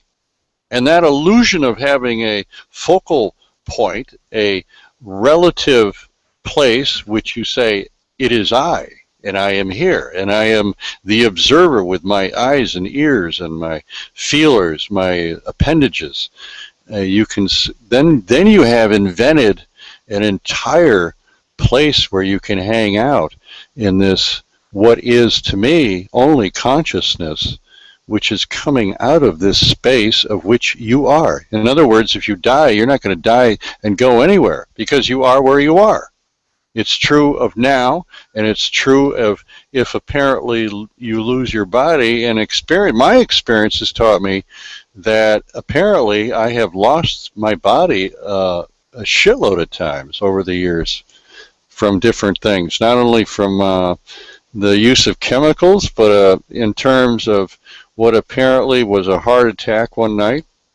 And I don't want to get into all that stuff because it really, it's not necessary. You'll be like a girl. You say I found out. What's up? Women talk about medical things. That's one of their main focal points every day. If they can talk about medical issues, they just love to get on that topic. Oh, yeah. It makes me sick. And I also notice that overweight people invariably talk about food every 5 to 10 minutes if you listen to them closely enough. Yeah, well, I don't care for that stuff. You see, that to me, all that's all superficial. But I don't hold it against them. Dude. I mean, you know. I'm just so sick of the chit chat. Yeah. Anyway, my doctor's better than your doctor. I've got one. That's just how women are. In the audience that is presently in the room. I don't know if do you have to have a Google account in order to be able to join a Hangout? Not necessarily. I have seen people join and it said not from Google or something on a rare couple of occasions. Really? There's a person watching, but he's not from a non-Google user or something. No kidding. Maybe Yeah. Angel, I don't know what the state of her computer is, but maybe she could try it for us, see if it works. I'll give her the link anyway. She, it's her option if she wants to give it a try or not. But I'm going to post the link. I think she might have to copy and paste it because I don't think Paltalk likes the links. Okay, they don't. I don't think they allow them to go through. I found that true with the plus sign on the other link that she could use is, and I'm going to type it out in the room. See, I have lots of websites, so I can create. Yeah, I don't know how you can afford to keep up with them because all the time you read these horror stories is the guy forgot to pay for the domain name, and then when they went to try to get it back, somebody else got it, and then they ruined their business and so on and so forth because you have to keep monitoring the projected repeat and re-up time, and I mean, you must have a pretty good accounting system there. Do you have a lot of bookkeepers working for you? Yeah, nah, not really. No, I've lost a lot of them because of my problem with my body. There's been many days of being out of commission. So I used to have 1,500. Now I'm down to under 400. Yeah. And And you had to pay for all those websites. You're paying for all those websites up and running in one form or another. You are paying a monthly fee. yeah, well, before this, I was always thinking, this would catch on people that could recognize creativity, that were creative, would be attracted to this project, but it doesn't seem to be so. There are so few people that actually understand what it is I'm actually trying to say. I think they can intellectualize it and they can understand it intellectually, but I don't think that they necessarily have the experience. There's very few people that have that. For instance, one of my favorite speakers is a guy called Steve. And Steve was a guy that was looking for the exit. And he doesn't subscribe to any particular belief system, although he refers to many belief systems. And I found a particular one that was really intrigued me because it was my personal experience. Okay, I immediately recognized it, and I like to use my Paltalk room, the radio part of it, just the radio, to test things out on people and then get their reactions, to what it is that I'm playing. And this is one thing that it just blew me away because it was something that I could see exactly what he was saying. And so I played it to the room, and I've only had a couple of reactions to it because it creates a catch-22 for the ego. If the ego attacks the concept, it's virtually saying that it doesn't get it, which is what he's saying. That very few people, so-called, he refers to them, very few people will get it, when in fact, on a much deeper level, there is only awareness. There's not people, there's awareness of being a person, being in costume, the being human like being a Nick or being a form or being a photograph. But I found it a lot of fun to play it. I think I overdid it for a couple of weeks because people, I think they were tired of it. But I think maybe it would be good to try it now, and you can tell me what you think of it. And my angel is the only one in the room. Usually a bunch of folks, we used to come in, as I was winding down and not having the room open so often. But it looks like they've found other places to go and they haven't really missed me very much, which is, I suppose I should feel bad about that. But, and there was one guy going around saying I died, It's pretty weird. Yeah, that is a little bizarre. Yeah, he had a room for me, and it was really funny. He pulled that on the folks there for quite a bit of quite a few times, and got a lot of people. It was funny. It was a reaction. It reminds me of what Mark Twain said: "Is my death has been greatly over exaggerated, or rumor of my death has been greatly over exaggerated." I don't think that's the exact, close enough, I haven't read a lot of Mark Twain. My mother recommended him, but I never really got into it. Yeah. But this is about, the whole thing is let's see, what is this? 1244, and I played a whole bunch of him before in one of these broadcasts, and there didn't seem to be any copyright message that came up. So if you got something to do, and I do, I would like to, I've been doing pretty much a monologue for quite a while. Anytime you want me to shut up, just say, "Shut up, Joel. Let me, I got something to inject here." Feel free to be as insulting as you want, because I won't bounce. I won't think any less of you. You can be an improv character of any type you want. If you want to inject some guitar music or You want to read something out of a book, or you get a flash of something. You could, in fact, move from being just somebody I'm talking to, not that you are now, but you could move from somebody that I'm talking to actually taking over. I can actually shut up, believe it or not. You know, it's possible for me to actually shut the fuck up. Did you know that? Yeah, yeah, I did. I was quite aware of that. But what I'm trying to figure out is if you're getting all these hundreds and hundreds of people every week, week by week, where are they? And why are they not coming in? Are they all bashful? Is this some innate problem? Now, my theory is I hate to say this, I don't want to make you mad, but Oh, make me mad. I love being mad. young people are afraid. They're actually scared of old people. Old people meaning anybody 20 or 30 years older than they are.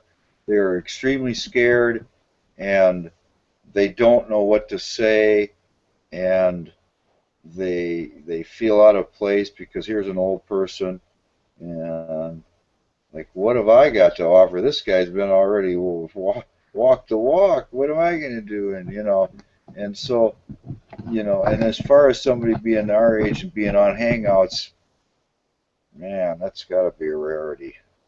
Oh, yeah. When I'm playing troll, I say, fuck the old people. I'm no Do fucking. you? Yeah, all I've got is a 64-year-old body. It doesn't mean I've aged one little bit from the being that I am. I'm a timeless being, but as far as a human pod, let's see, I've been a little bit rough on it. If I knew that this pod was going to be around this long, I would have taken better care of it, So, now I'm just, I'm jesting. I don't take any of this shit seriously. No, I really don't. So I kind of detect where somebody is at, and I try to relate to them on the level which they might expect. Then I try to push the envelope a little bit. It's very much like in the beginning that my audience had to be like, it's like boiling a frog. How do you keep a frog from jumping out of the pan? Well, what you do is you go to the pond in his natural habitat, you catch the frog in the pond water, then put a lid on him, then you bring him home, and you turn the water on very low heat, and that way he won't jump out of the pan. And then eventually he just cooks. And that's to say that you have to desensitize people. In our society, we've been desensitized by, in the beginning years when you and I were around, we didn't see dead, burnt bodies. Now we do. And at first that was a taboo, kind of like the Mary Tyler Moore show, or what was that first one where it was reported that, I think it was 1962, where they censored the word pregnant on the show. Now we've got everything is just right in your face, Even on major networks, I think sometimes they use the fuck word, although I haven't watched enough TV to confirm that. The word shit seems to be pretty commonly in use. My mother used to have a little tizzy when my father used to say the word hell. I mean, hell? Come on. But that's funny you bring that up. My buddy just told me the other day, and he was really serious. He goes, if you ever tell somebody to go to hell, if you ever see somebody tell somebody to go to hell, that is just about the lowest you can get. Really? If you see somebody go to hell, that's bad. Yeah, see, that's I keep noting how none of that affects Not me. to me. It doesn't bother me any. I don't see where that would be bad. But I mean, it's Yeah. kind of bad. I find it fascinating that it's so easy to push buttons, especially Oh, good Lord. Everybody is so into their own little thing. I mean, gee, many Christmas. And, you can actually read their mind. I mean, you got people figured out by the time you get to be a certain age. And you go into certain situations, and you can just pretty much get inside their head. And, after a while, if you're like me, you just want to stay away from people because they don't care about you. It's just like my boy said, why would you want to care about that guy? Well, he don't. You're doing a lot for him. You think he cares anything for you? No, not a bit. So why would you want to waste time helping somebody like that all the time? Because, like you said, they're not going to change. They're not going to wake up unless they have a heart attack, maybe, or unless they get in a car wreck or something. But that's not a given. That might not change anything for them. So I just try to stay away from everybody because they're so into their own little thing. I don't want to become part of that. I don't want to change their style or criticize or hurt them in any way. So, Yeah, but isolation is the best thing. there's a role. It's look at all the different roles that you can play. I mean, look, you could take the role where you're like the daddy figure. You've been through it. You don't much care for it and all this stuff. You could really light up somebody's life by giving them the attention they crave. If you have that capability, what's wrong with it? I mean, just because they're wrapped up into their own story, give them a little boost, be encouraging, give them what most people won't give them because they're so wrapped up in their own story, they don't give a shit about anybody else.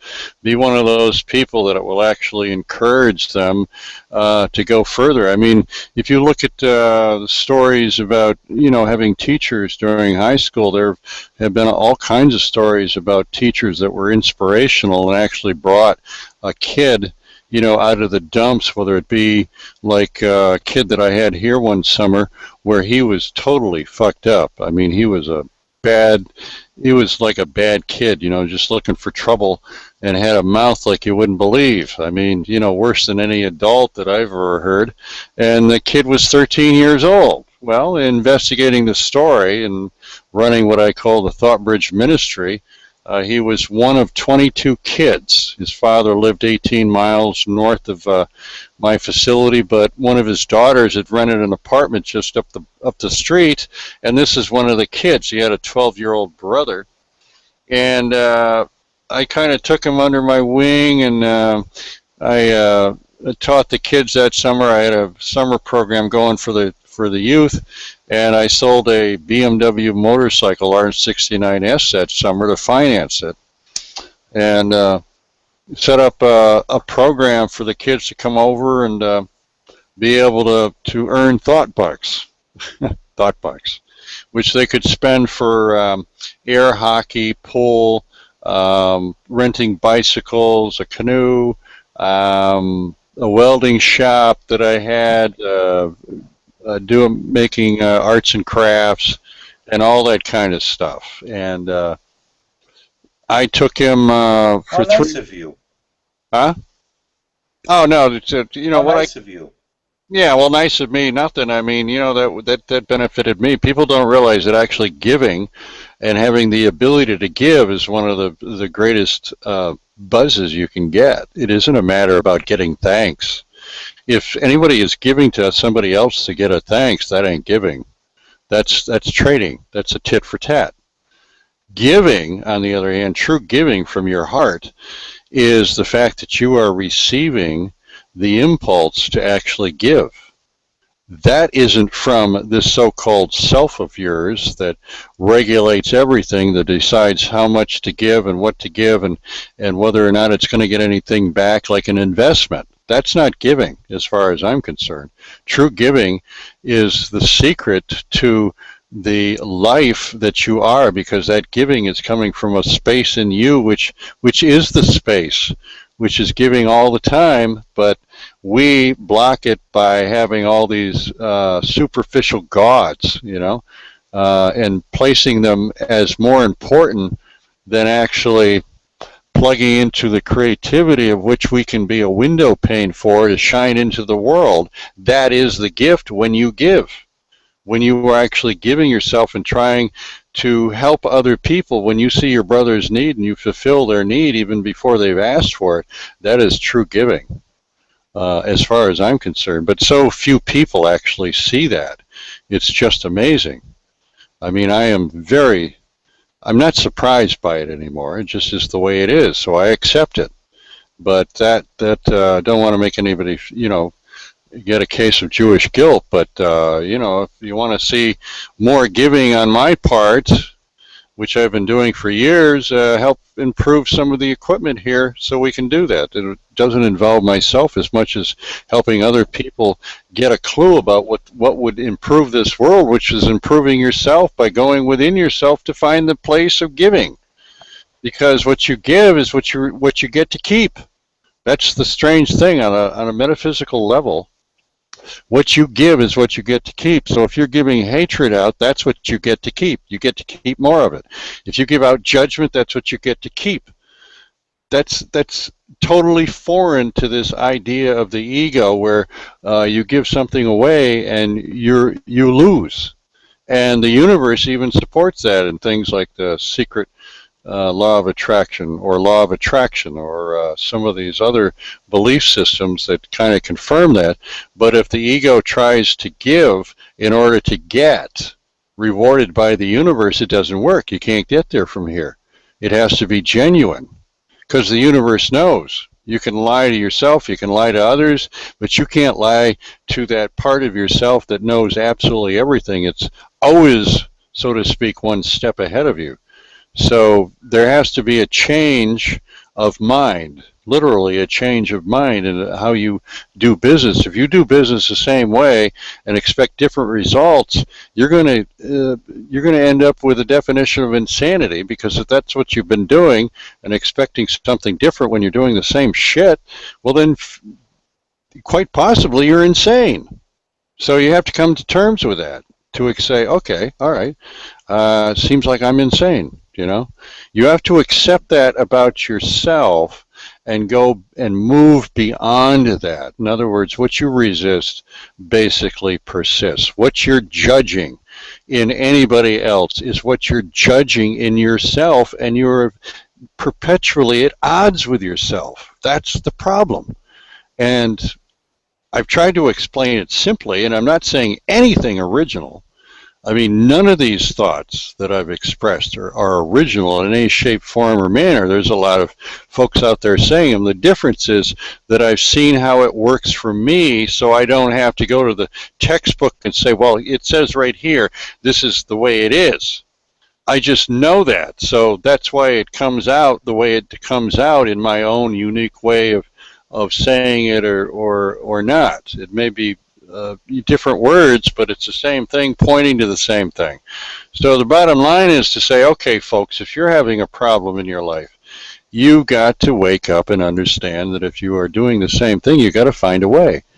And I don't know exactly how you do that. I mean, I wish I could tell you. It's like these self-help books that says, well, you got to do this, this, and this. There are techniques that may in fact suit you, and they will be as different as your personality, as your programming is. You shouldn't try to bite off more than you can chew, but the very act of doing this, being motivated by this to extricate yourself from business as usual, I think is the great incentive, the incentive of discovering who and what you really are. We have somebody in the room that's had her hand up for a while.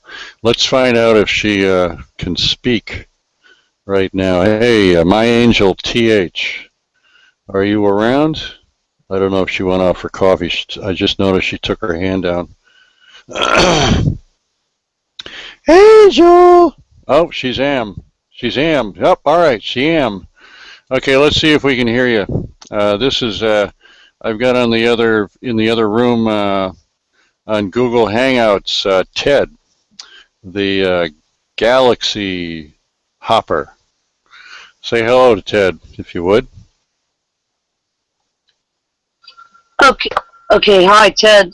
My volume might be kind of weird. If it's too loud, tell me, because I had problems with the mic yesterday, and I'm not quite sure what it said on there. It's fine. What was I going to say? More bullshit, probably. Come into our Google Hangout. You occasionally discern. She can't hear you. God. And I don't Come see into our anything Google wrong Hangout. with that. And I don't even feel that we have to define that with the program made me like Works that. like a CB. And that's one of the things I like about the people in the know is they just do their thing and they don't make apologies. What was I going to say? Oh, I know what I wanted to say. At one point, I used to try to serve everybody, right? And I was doing pretty good at it too. This is a story, right? So I'm not going to make any more little side jokes here. You get you get what I'm telling you. And I would say, "Oh, the Christ of me, grace of Christ to you," and I would serve everybody like they were God. Well, then what happened was I got fucked over like a motherfucker. Then I ended up at the Zen Masters. Then somebody told me, "Well, you ended up there to get grounded." I said, "Well, what the fuck is that?" I still don't even know what the fuck does grounded mean. But I watched her, and I noticed she don't fuck around. She don't want to talk to your ass, she doesn't come out. You drop off $100, you got some shit to talk, you're fucking out of there. She does not give a fuck. I wrote some pretty mean things to Guru Mom this week. I drank a little tonight. Nothing else is new, and I ain't ashamed about it. I don't really have a problem about making another Google account. I just would like to make some other email accounts before I do that. I don't really want my face on the internet, only because I got a few assholes that are out for me. And my situation rolling a little under the grid like it is. Otherwise, I don't give a fuck. Although Guru Mom did tell me if one person in particular fucks with me, she'll just say I work for the temple. And I thought that was pretty cool. Okay, so I'm rambling. So today, I found out my friend was in jail. But I was kind of fucked up. And I've been fucked up for a while. And I got to get together by Saturday because I got to go to Guru Mom's because I think I've only missed one day in 11 years. But I think so. And then I was pissed off because I didn't want to go because I have arthritis and it's going to hurt me to clean this place. But then I thought about her body, and I thought, you're a fucking little bitch. And then I was all maudlin off on a tangent, all engrossed in the story the other night. And I was watching this thing on India, and I thought exactly what you just said about the guy in the blanket. You got internet. You got my room's like 20 feet by 20 feet. Actually, it's kind of funny living in a warehouse. This might be the biggest room I ever had. Yeah, it's fucked up. Okay, what am I going to say? It's going to make sense. Probably nothing.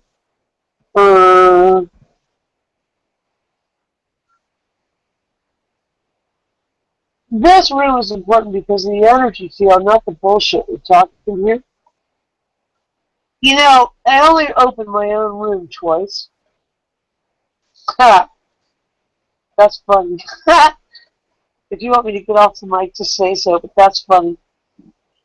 Tonight I opened my own room because last time I did it, Guru Mom warned me, stay out of the goddamn rooms on Pal Talk. But did I listen? Fuck no.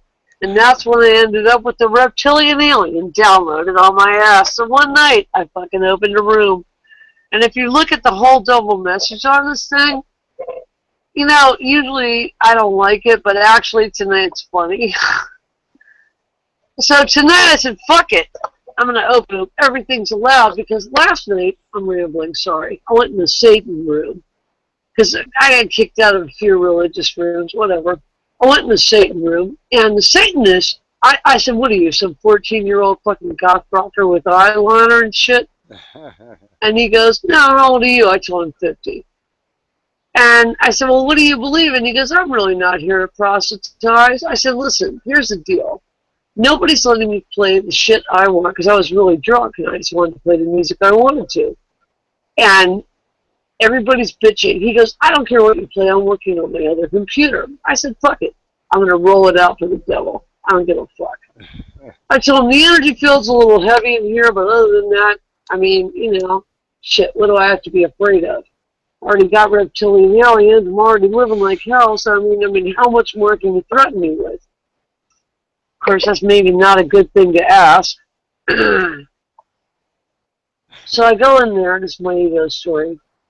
And nobody cared, and the room was jamming by the time I left. And it was funny because all these religious people came in there because they got kicked out too from religious rooms. And I thought, well, fuck it. I played everything in there, man. I played fucking Black Gospel, Darth Vader, everything. The guy didn't bitch for shit. I thought, all right, you know what? I'll go back in the devil-ass room and get it. Cause I just loved it. I went in there, I told him, hey, let's skip the bullshit. You got ego, I got ego. I want to play my shit. I said, well, what in the hell do the Satanists believe anyway? I'm just curious. I'm not coming down your throat, but, I mean, you know, what's the deal? So you mentioned this guy, Anton LaVey. Now, I was kind of drunk last night, and I only looked it up for 2 seconds, but apparently Anton LaVey is somehow the founder of some Satan movement in the story. And the story kind of goes like, we represent individuality in the material plane. Well, I wrote the devil guy back. I said, you know, what I was thinking to myself was your shit was only half the story. And then I laughed because, you know, my guru's always screaming that at me. You're only halfway there. And I thought, it figures I'd pick a fucking halfway devil, goddammit. But he let me play what I wanted to, so I did it. So I told him, I said, you know, being about fully enjoying the material and being an individual, I don't really see that this contradicts anything the yogis have been saying for centuries.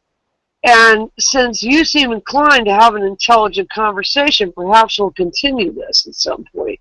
Because actually, I like the guy. He wasn't bad at all.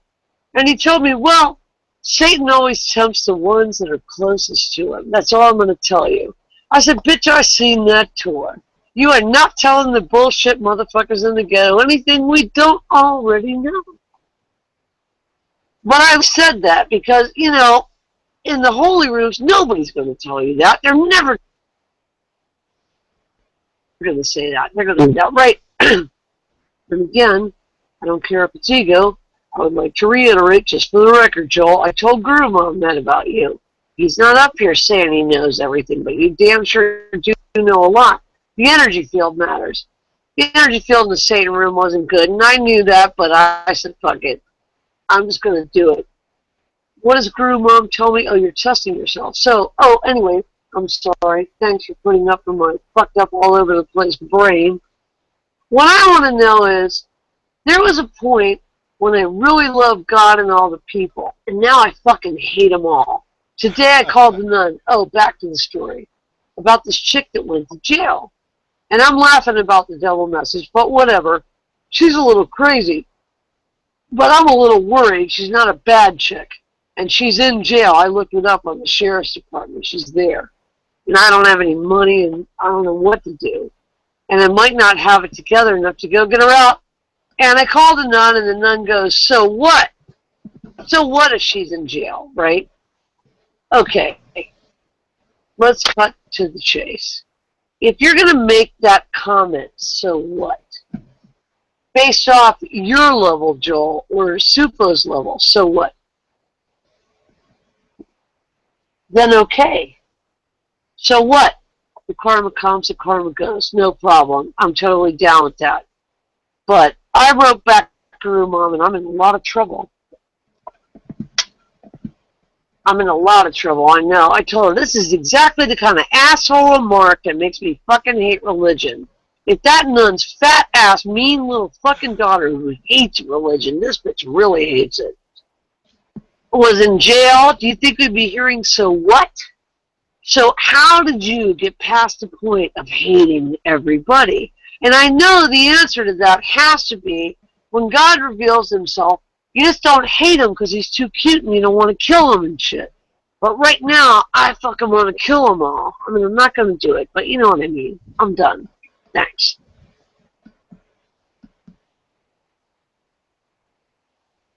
Well, the problem is that you're seeing what you believe and believe what you're seeing, that's all. But I don't know how to tell you to see otherwise. I really don't. It has to go beyond intellectual stuff. As long as you're caught in the mind, which is the intellectual part, you are going to see what you believe and believe what you see. that has to be denied. Not in the sense that it has to be denied in that it's not real to you, but denied in the sense that it has any bearing on who and what you really are. And that's as much as I can, explain about it, really. Because all the intellectual garbage in the world, as long as the mind is being held on to as the source of all of your opinions and all of your judgments, is going to perpetuate itself. So as you get and hold on to that you can't stand something, it's your judgment that's making it into something. It's actually making it for you real. But you don't see that. And I don't know how to tell you, how to do anything otherwise, and that's the problem with teachings. That is the problem with teachings. It has to be something that your desire or your intent is actually the driving force, the search. And yet you can also get caught up in the search and say what it is. There are techniques that can get you there, but I think the techniques don't do you much good if you're not willing to let go of your complaints and of your sense of evil. Because that sense of evil isn't in somebody else. You can say it is. You can intellectualize and say the sense of evil is in everybody, and on one respect it is. But we're not talking about everybody else's sense of evil. We're talking about your sense of evil. Your sense of evil has to be let go of somehow so that it doesn't become an issue. It's not that it's not there, but it's there like a mirage. You've heard it said that this world is an illusion. Well, that's something where I have my favorite quote from Adi Shanti, which in the middle of this, which is about 6 minutes or so, it's a 12-minute presentation. And I've played it before, and I was telling Ted that, who you can see on, if you open up my cam, you can see Ted on there, but you have a black nick, so you won't get but a little peek of what he looks like. And I was telling him that has been my favorite, one of my favorites, if not my favorite, because I can see it. I don't see everything that he says. But that one I'm absolutely convinced of. I've had some experience with it to see my life as a story. And so I find it fascinating because what he says is true. Very few people will wake up and actually realize what he's saying. And to the rest of the folks that listen to it, it doesn't make any sense to them at all. But I like it. I like that part. So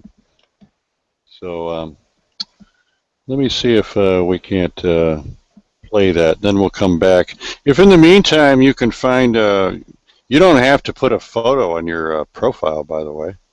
And I was going to suggest to you, I've got over 200 nicks with Pal Talk. They're not green, but they're black and they're free. And when they were created as on there, it really looked good when some of them were created years earlier. And I'm a woman, or I'm a fat guy, or I'm, over 18, but I'm a kid, or I'm an old person. You don't put anything real on your profile. If you're thinking that you don't want to be discovered by the powers that be, it's too late. You've been on your computer too long. This world is all wrapped up. There is still the illusion of freedom and the illusion of, being able to protect yourself against the powers that be. But the fact of the matter is, it's like anything in life. You can attract whatever you want in your dream. And also things that you don't think that you've attracted at all for your, what I can fathom is for your expansion. And to object against that is a lot of good. You can object all you want to these things, but you're kind of in a position where you, until I know otherwise, I have to deal with what I have to deal with. And Every time that I've gone into complaining or making a judgment on somebody else, I receive that judgment. It looks like the mind is projecting outward and saying, oh yeah, there's justification for that judgment. That does not mean, because one stops judging, that one cannot protect oneself from what apparently is going on and extricate oneself from it, or react to it in certain ways. You can react as the program reacts to somebody who's done an injustice, and you tell them off. But it doesn't have to be done with anger. It doesn't have to be done with any of that stuff. That's just incidental to the program. The program is separate from who and what you are. The program is there for you to discover something about yourself. That's what I think. So here's Addie Shanty, aka Steve. This is going to allow me to go and get some coffee and some munchies, and I'm not sure how much longer we're going to be broadcasting for, but I've got Ted with me and 4 viewers. We have reached 4 viewers, Ted. Oh my God! Wait a minute, we got to get the applause going on that, you know? Oh yeah, viewers. Fantastic. Oh, we lost one already. Oh, see, what a roller coaster ride. Boo, see? All pumped up. 4. Where are you getting these? Where are you getting these numbers? It's on my producing panel. How did I share the controls with you last time anyway? Where do you go I have for... no idea. Well, I gave them to you last time. Let me see if I can find them again. I'm going to try...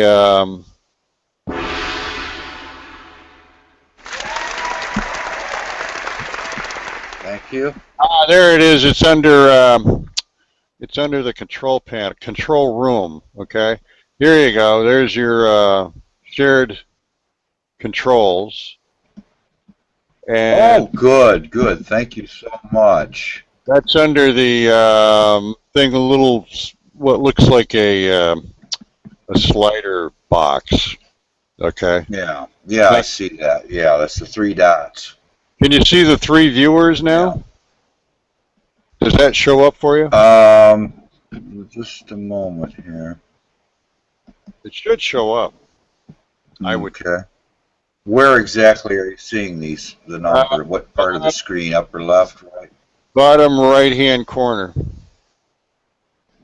Okay, let me move this here. Bottom right-hand corner.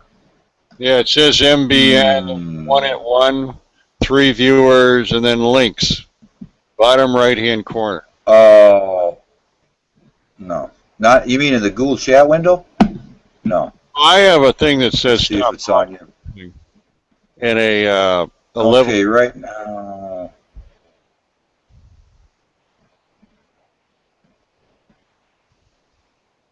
No, I don't.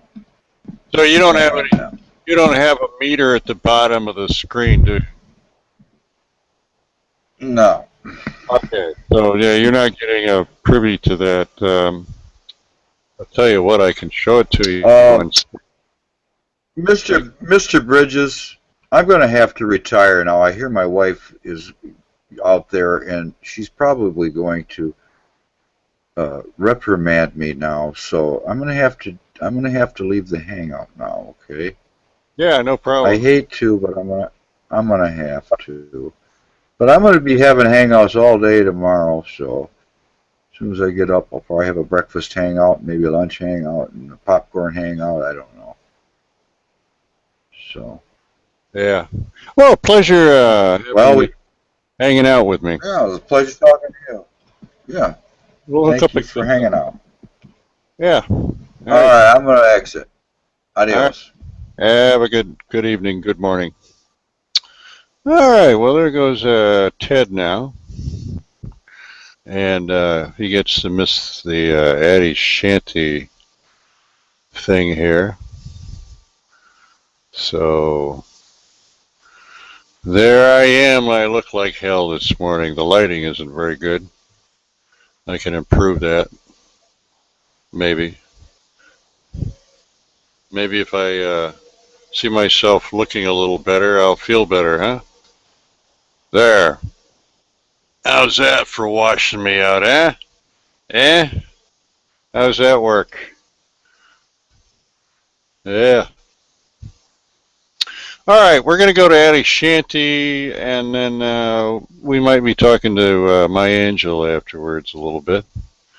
But here we go. We still got 3 viewers.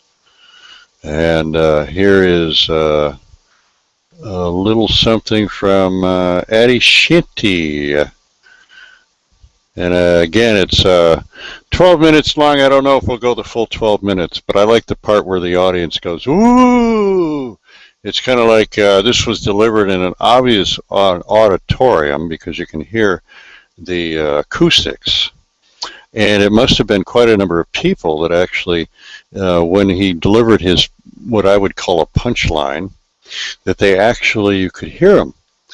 And I don't think it was a bunch of folks that were saying, ooh, you're full of shit. I think they were going, because some of them recognized, like I did, what he had just said. And as I said, this was one of my favorite sound bites or sound clips because I can directly identify with it. And I've played it a whole lot to probably several hundred people since that time. And I've only had 2 people that even wanted to tackle it as to what it meant to them or whether they understood it.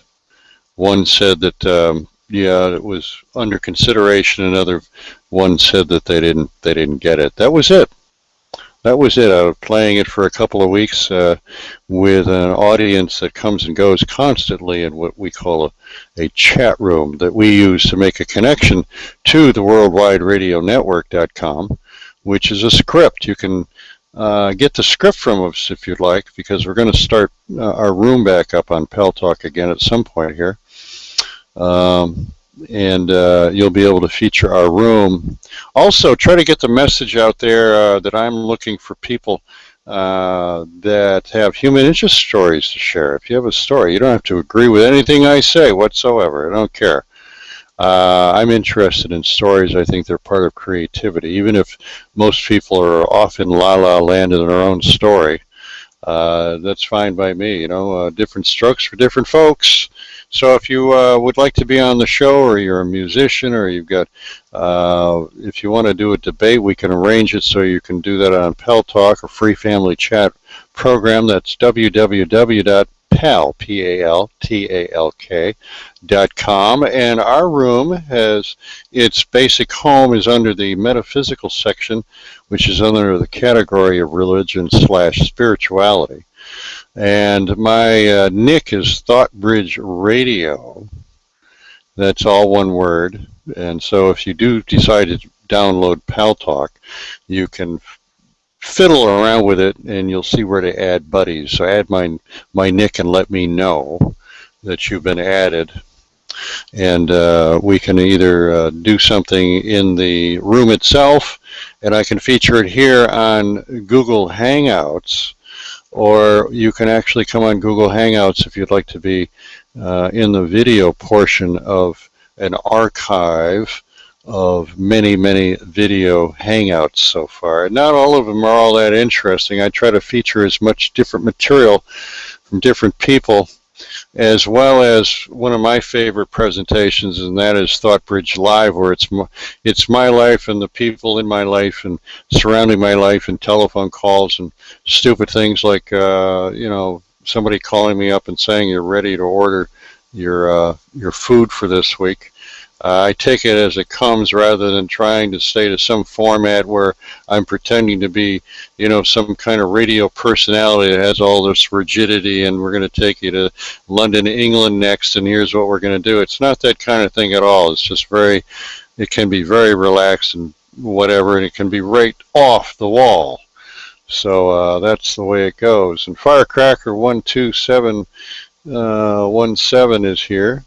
And you guys have got to remember when you come in the room, I'm not always paying attention to the room. I've got my plate already full. So without further ado, boy, that was a long time to get into this piece. This is Ady Shanti, Adyashanti, commonly his former name before he got enlightened, if you can say enlightened, was Steve. I don't know what his last name was, but here we go.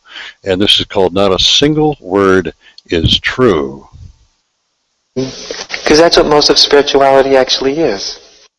That's what most of spirituality is, and I'm going to be back in just a few minutes. We will be back. Don't move that mouse unless you want to. Because that's what most of spirituality actually is. It's a group of people that have a similar belief. And all religions are basically defined by their beliefs. Right? The Christians believe this, the Buddhists believe that, the Hindus believe this, the Advaitists believe that. And they're all, this is what we believe. But in the truth game, beliefs don't count. Beliefs amount to nothing in the truth game. In the enlightenment game, nobody has the luxury of a belief. Beliefs will derail the search for truth faster than anything else. And this is what I mean by being alone. I don't mean alone in the sense of being isolated and having no friends and disappearing into a cave and all of that nonsense. Because you'll probably just take all your beliefs with you into the cave and meditate on things you were told to meditate on. But a different kind of aloneness. It's an aloneness that has nothing to do with whether we have lots of people around us. It's fine. It's nice to have lots of friends and company and all that.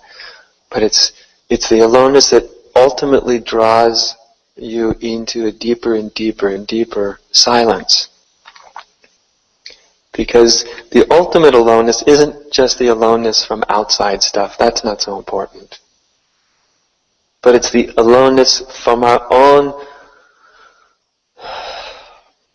virtual reality mind. And if you've ever wondered how much virtual reality your mind pumps out in any given moment, just take one moment, just take 5 seconds, just 5 seconds to be quiet.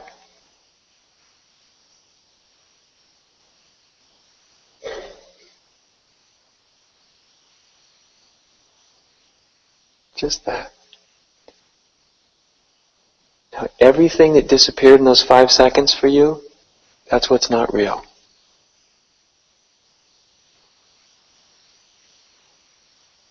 So when you're not thinking, everything that disappears, that's what's not real.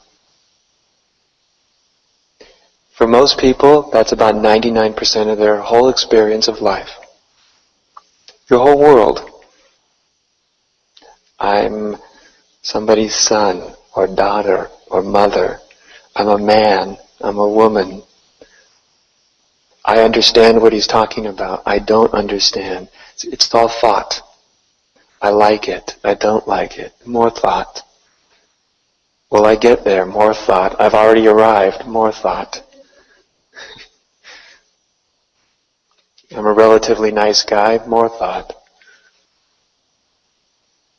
I'm totally unworthy. More and more thought. More thought. More thought. So all this that disappears when the thought thinking mind stops.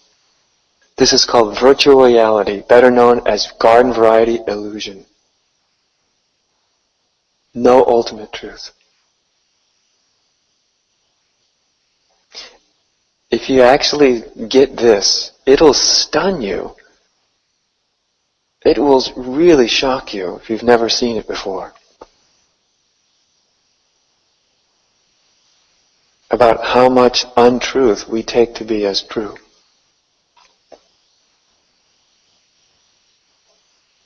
So this is being alone. This is really being alone, you see.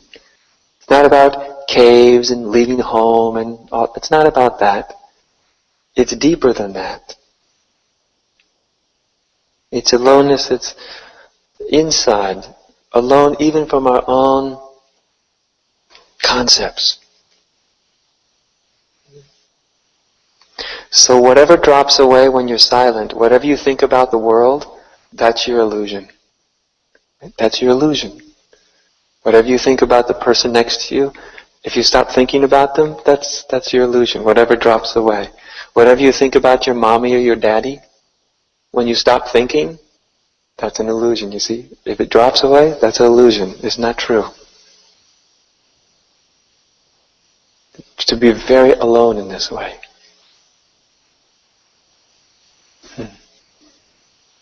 Of course, this doesn't mean that thoughts aren't useful and they don't have some symbolic correspondence to truth. Usually they don't.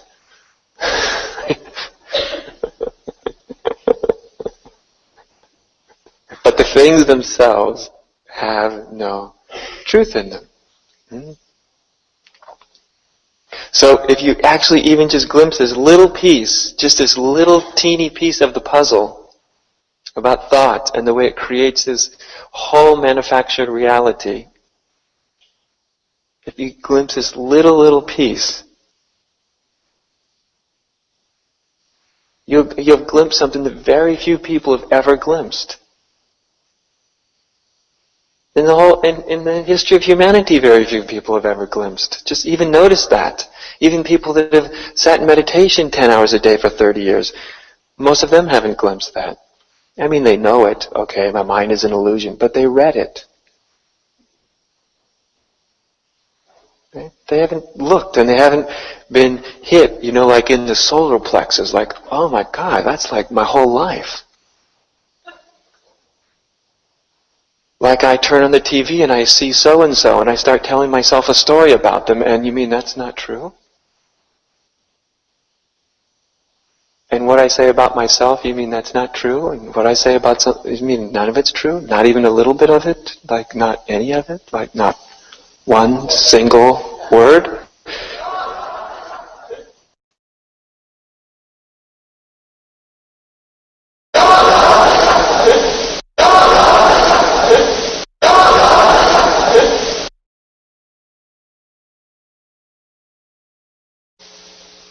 And what I say about myself, you mean that's not true? And what I say about something, you mean none of it's true? Not even a little bit of it? Like not any of it? Like not one single word?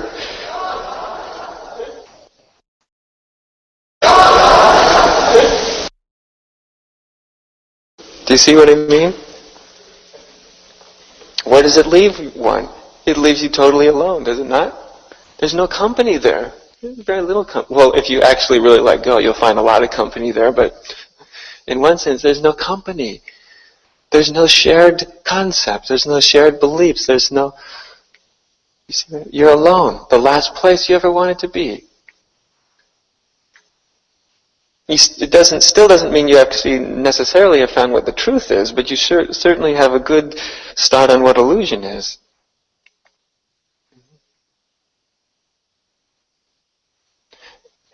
This upsets egos.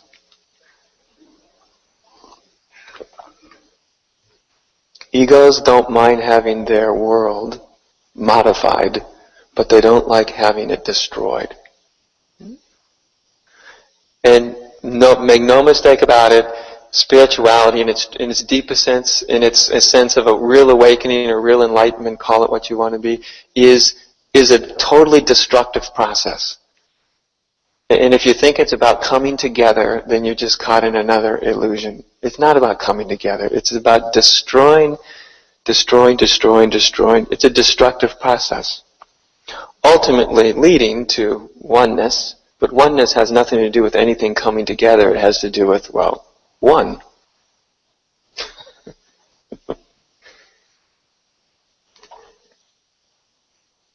I remembered several days back, there's a wonderful, wonderful line I like from, and I don't remember it word for word, so pardon me for those of you who know your Bible better than I do, but where Jesus talks about setting son against father, and mother against daughter, and brother against sister, and sister against brother.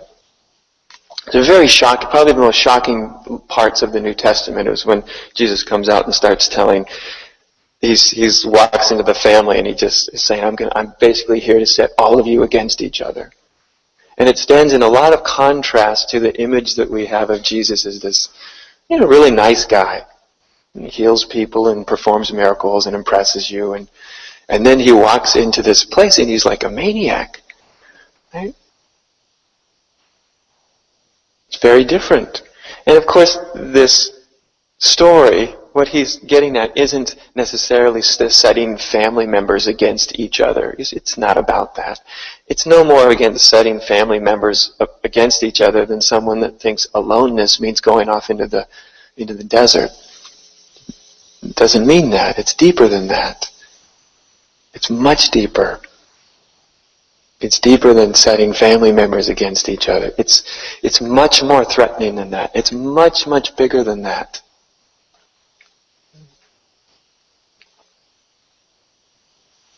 In that story, he's actually ripping in half trying to rip in half the fabric of people's illusions.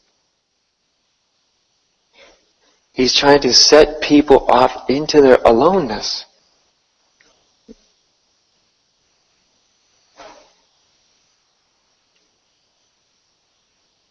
He's taking the normally conceived way of viewing things and turning it upside down. Trying to turn people in upon themselves.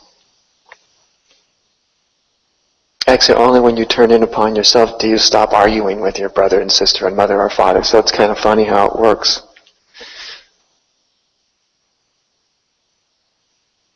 But this is a really big statement that he's actually making.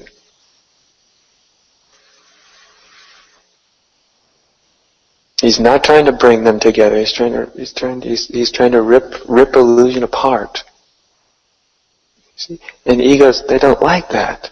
See, they want all of us to huddle together and get along and all be nice, which is a great way to not get along and not be nice.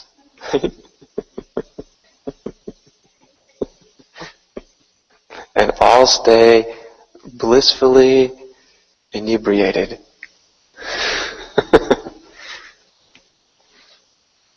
And religion and spirituality, not that there's anything wrong with it, because it carries the truth as much as anything else carries the truth, but often our forms of spirituality are often the deepest glue that holds our illusions together.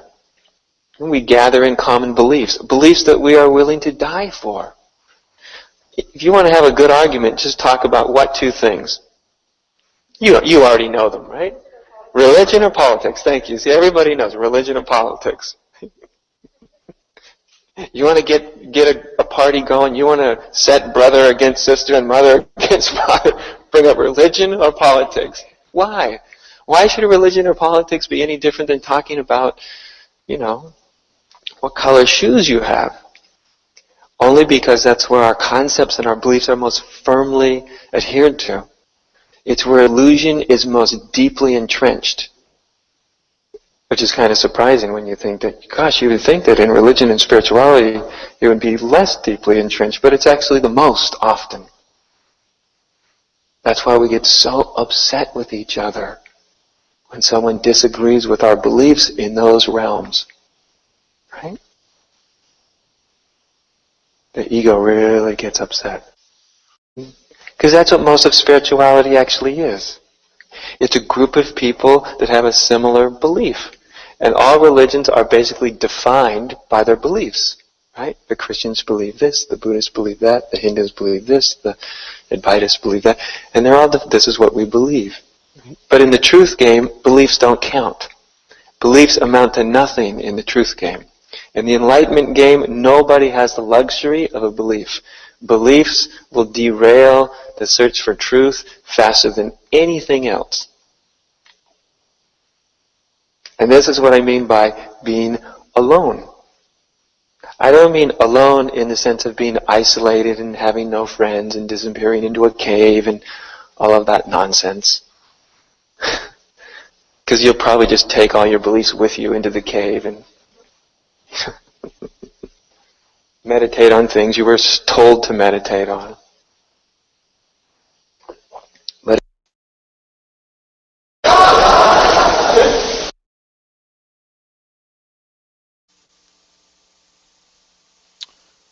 Well, well, well, well, well, well. Well, there you go. Something I played to a lot of people. I have not had anyone say they've seen it yet. Not one. I like that. Makes me feel special. Woo! Well, Eddie Shanty and I have something in common. Woohoo! Of course, he does say just because you see that doesn't mean, you know, what did he say?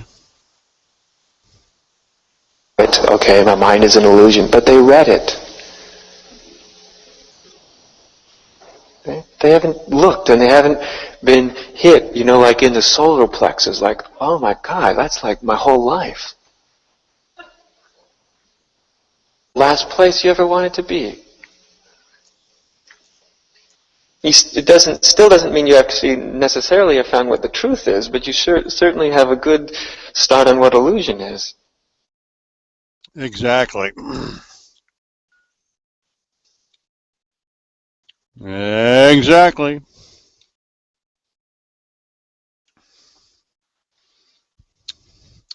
Well, anyway, we started this broadcast long before we opened up the room, and there doesn't seem to be a lot of people on. Music Man, I noticed, came in and promptly left.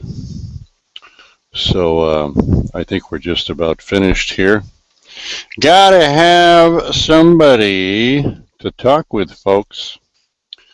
And it doesn't matter whether you agree with me or you're totally anti anything that I happen to say. I know your mind is programmed to feel the warm fuzzies toward people that agree with you. But let me just tell you, to make you feel really crappy if you're really into your ego, is I don't give a shit what you think, because you don't count, except as part of me. See? Don't get the wrong idea. It's not that you don't count. I just don't count your ego any more than I count my own. So if you're identified with your ego, I might do you a favor and, you know, throw you a couple bones, you know, like, oh, aren't you perceptive? Aren't you enlightened? Aren't you, love your dress, love your costume, nice car you got. Gee, you got some great looking kids there. They should be proud. All of this stuff is the story, and you really are attached to your story, willing to fight, feud, and have a, you know, little tantrum about it if you don't get what you want. Because it's so frickin' real to you.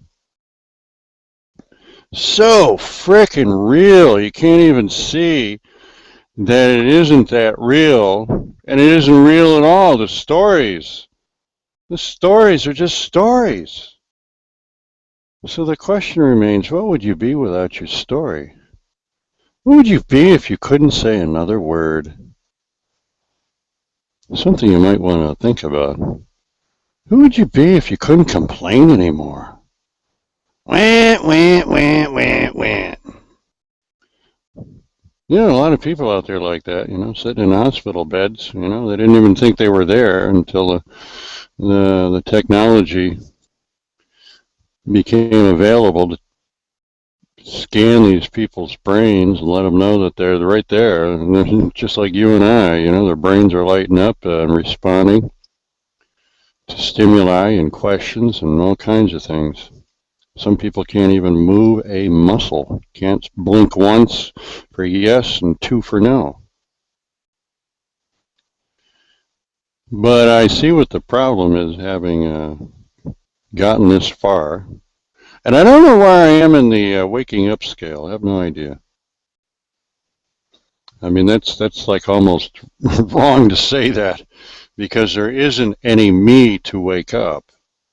There is a observation of what apparently is something which coalesces into feelings of emotions and feelings in a body that's visual, because I have audio perceptors to perceive, but the question is, are they actually ears that hear anything?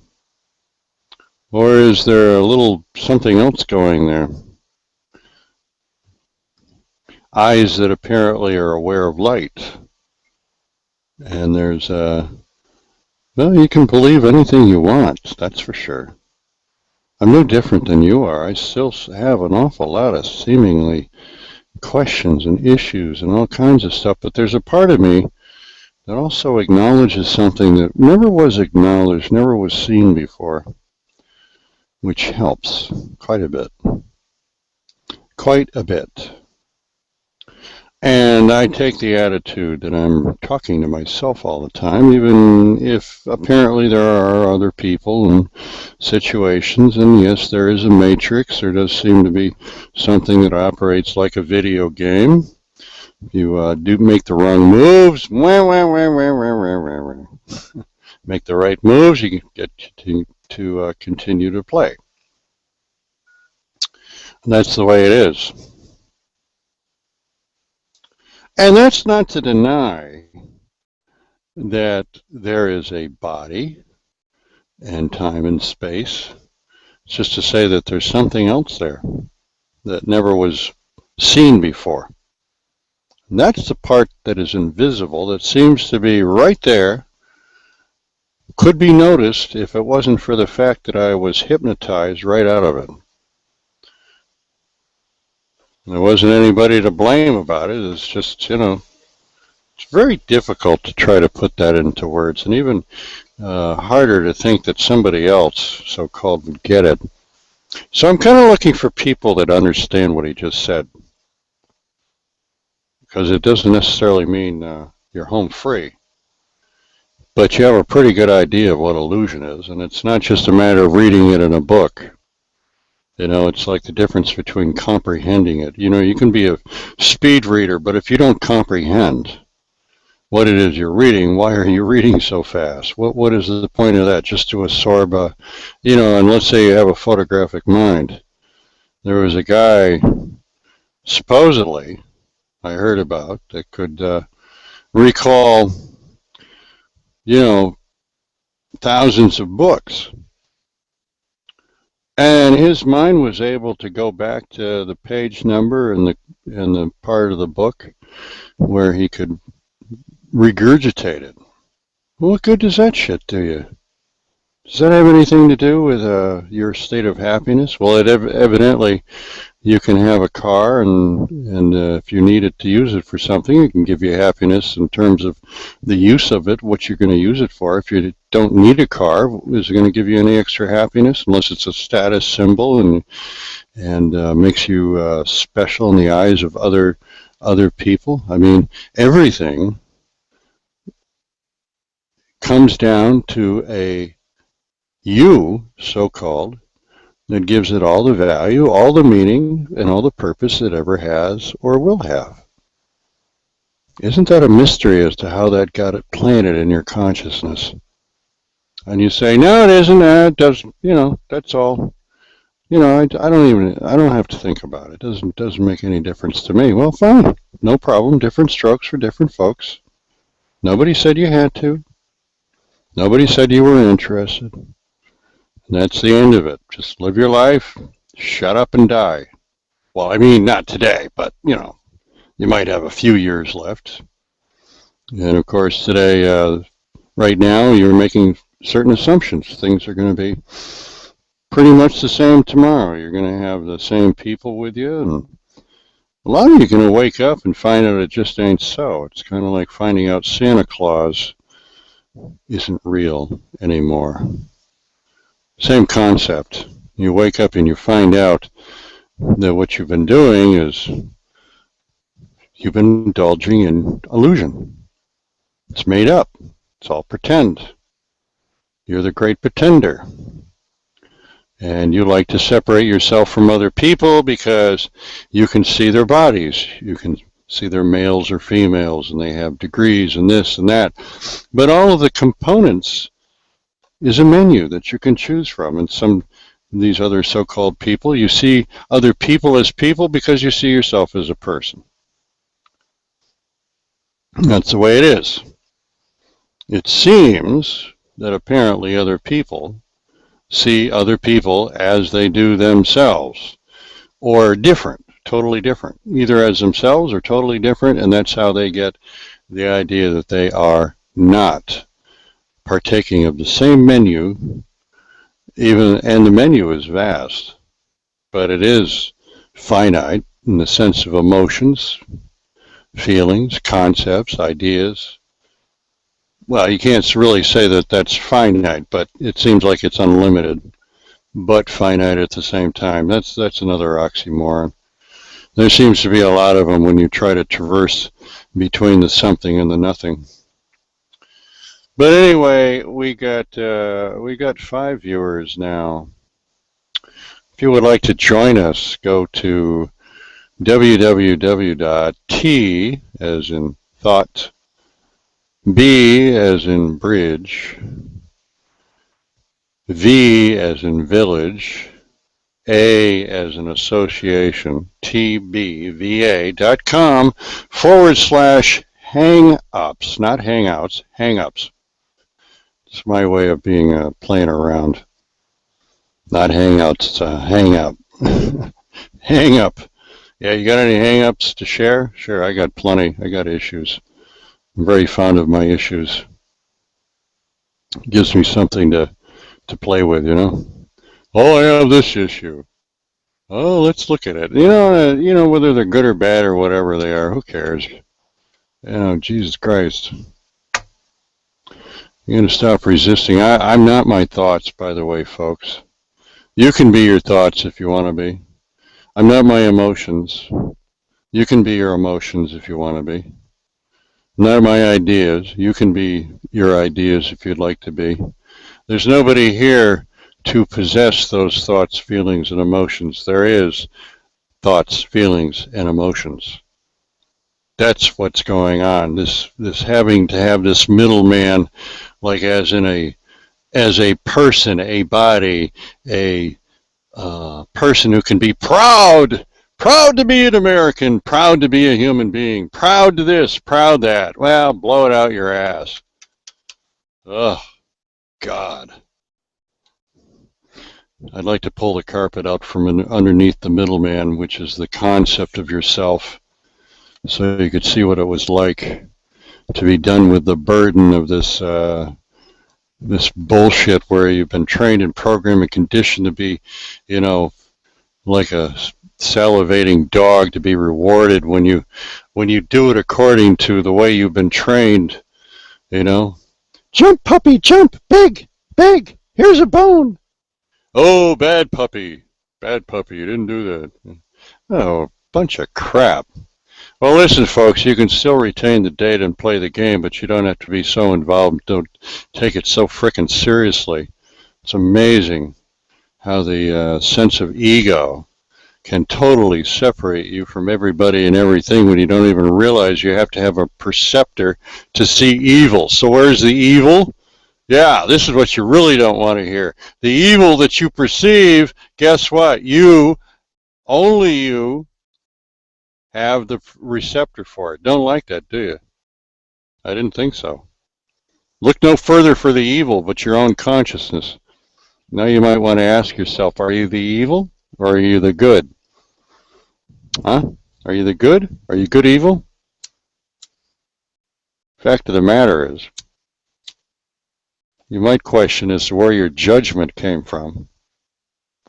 why you prefer this over that, why there is such a thing as being a masochist where you can enjoy suffering. If you're suffering a lot, you might want to think about becoming a masochist.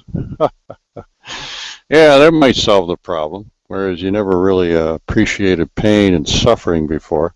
I'm not talking about becoming a sadist. I'm about a masochist, enjoying the suffering and the pain. Wonder what that would be like. Would be interesting. I wonder how you get to do the changeover. I think that's a good workshop. Yeah, we ought to have a workshop on Mr. Bridges' neighborhood for that, you know? Raise some funds for the homeless. Raise some funds for the www.peacecommunity.org, something that a couple friends of mine and myself started many years ago. Anyway, we're struggling along here to try to keep this interesting. And we don't have much of a room. We don't really have anybody to talk to. So I guess we're going to end the broadcast. But try to get the message out there to some of your friends. I'm interested in talking to people. It doesn't have to be anything that fits into what you think I might be all about, which I don't think you actually know. I'm into everything.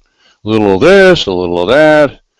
I'll tell you some things that I don't care for unless I can speak freely about them, and I understand why some people would be interested in their favorite team when it comes to sports, but to me, logically, I'm not into spectator sports. I could be, I suppose, and that and politics. It all seems to me like it's just a big bunch of people that got together and are still playing house, and they've grown up to be adults, valuing things that really have no value except in their imagination. People that wear shiny stones at the expense of letting their brothers and sisters starve to death on a planet that could possibly, I would think personally, logically, to take care of your own. And who is your own? Your species. Let's say that we stop talking about maybe not being what I've been pointing to, which is a self. But let's say there is a self, and you have to face the fact that it's not this or that there is so-called a real world where people starve to death and are dying of they're dying all the time anyway, and being born all the time, but there are situations where somebody could use a little bit of help, and you seem to be totally self-absorbed, and you know that it's overwhelming. You can't help everybody, but are you aware of when a need appears in front of you? You can't help everybody. You have to ask yourself if you're being called upon to help them. I understand, but I don't understand. I don't get it. The technology is here so that we could make a difference in helping people that are unfortunate enough to be in that position. We could justify it by saying, well, it must be their karma from another life, and that's the way it is. But I don't know. It all depends on how you want to look at it, I think it's not this or that. I think it's this and that. So as long as I'm around, I'm going to, I find that giving a shit about other people, even though Mr. Bridges, the improv character, doesn't always seem as though he does, that's just playing around. Other people are maybe playing improv too, but I wouldn't know it one way or the other. It doesn't really matter. Because the ego seems to be a concept which totally detracts from what's going on, but it also seems necessary to have something to play with. It's like an imaginary playmate. And we all know how that goes. So anyway, if you've enjoyed this broadcast, spread it around. And remember, you can get a hold of me personally, jtb@thoughtbridges.com, if you would like to be on the show or tell me If you would like to use what I'm building up as an audience and membership and all that kind of stuff, I would love to do an interview with you about what you have as an idea for a show or some other ideas. I'm a team player, you might say, and I'm also not a team player. I'm both, not one or the other. I can be a team player. I can also be a loose cannon. It all depends on how I'm feeling at the time. And I change my mind probably more than 1,000 women do in a single day. I don't like to be boxed in. I don't know about you. Some people love to live in boxes. I don't. Sometimes I feel like living in a box. Sometimes I don't feel like living in a box. Why limit yourself? Why do I have to take a position? I might take a position for a while and I can see your point of view. I might in fact agree with you, but there is always another position if you hadn't noticed. How about no position sometimes? How about just listening? The art of listening. The art of listening is actually listening. Some people don't do that. They're all about talking. And yeah, I have the gift of gab, but I can also shut the fuck up, you know? And as far as throwing insults, I don't give a fuck what you think about me. What you see in me, obviously you have the receptor for, so if you can see it, that thou seest, that thou beest. So yes, whereas I won't condemn myself for such a thing, and you do, well, good enough for you. You want to condemn me without you? Fuck you. Let's be aware of the possibilities here. Anyway, business line is 207-778-6100. I get an awful lot of phone calls, and if you leave a message as to one of the best time to get a hold of you, I'll try to do that.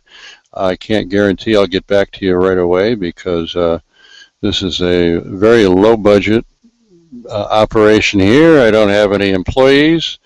I'm doing it for fun. I don't know what you're doing it for, but I'm doing it for fun. As long as I'm having fun, I'll keep doing it, huh? How's that sound? But I would love to find some very creative people that would like to share what they have to share, whether there are no requirements as far as I'm concerned. I don't care if you appear to have the biggest ego in the world. Who cares? I can get along with just about anybody or anything, what's going on. And if you cross that line, which I haven't seen people do too often without being chastised in some way, all of that's very perfectly acceptable to me. So I look forward to hearing from you. Mailing address for snail mail is Thoughtbridges 04992-0300. Get the numbers right. Don't make a 4 look like a 9. 04992-0300. I'm Joel T. Bridges, a fictional character from the mind of Joel Scott Batzell, my given name on my birth certificate, but I'm not that either, folks. Sorry to disappoint you. And I'm probably not what you would imagine if you were to meet me in person either. I go the full spectrum. I love the creativity of it all. So anyway, check out www.tbva.com and thoughtbridge.tv. Those are two good websites to check out. Thoughtbridge.tv, you will find the various links to the Google Hangout that's here and some other websites and information and stuff like that. And I'd love to have you join one of our productions, which you can find at thoughtbridge.tv. The link is there. I have been told you don't necessarily need to have a Google account to actually join the production, and I don't require you identify yourself, or in fact, you even have a profile picture of yourself. It'd be nice to have something representing yourself, you know, an avatar, or steal one of your mom's pictures and pretend it's you, that's you. I don't care, you know. Anyway, take care. Thank you, and try to spread the word. And oh, one more thing. A couple days ago, I created a Google group community. It's all one word, and it's Thoughtbridge Village, ThoughtbridgeVillage,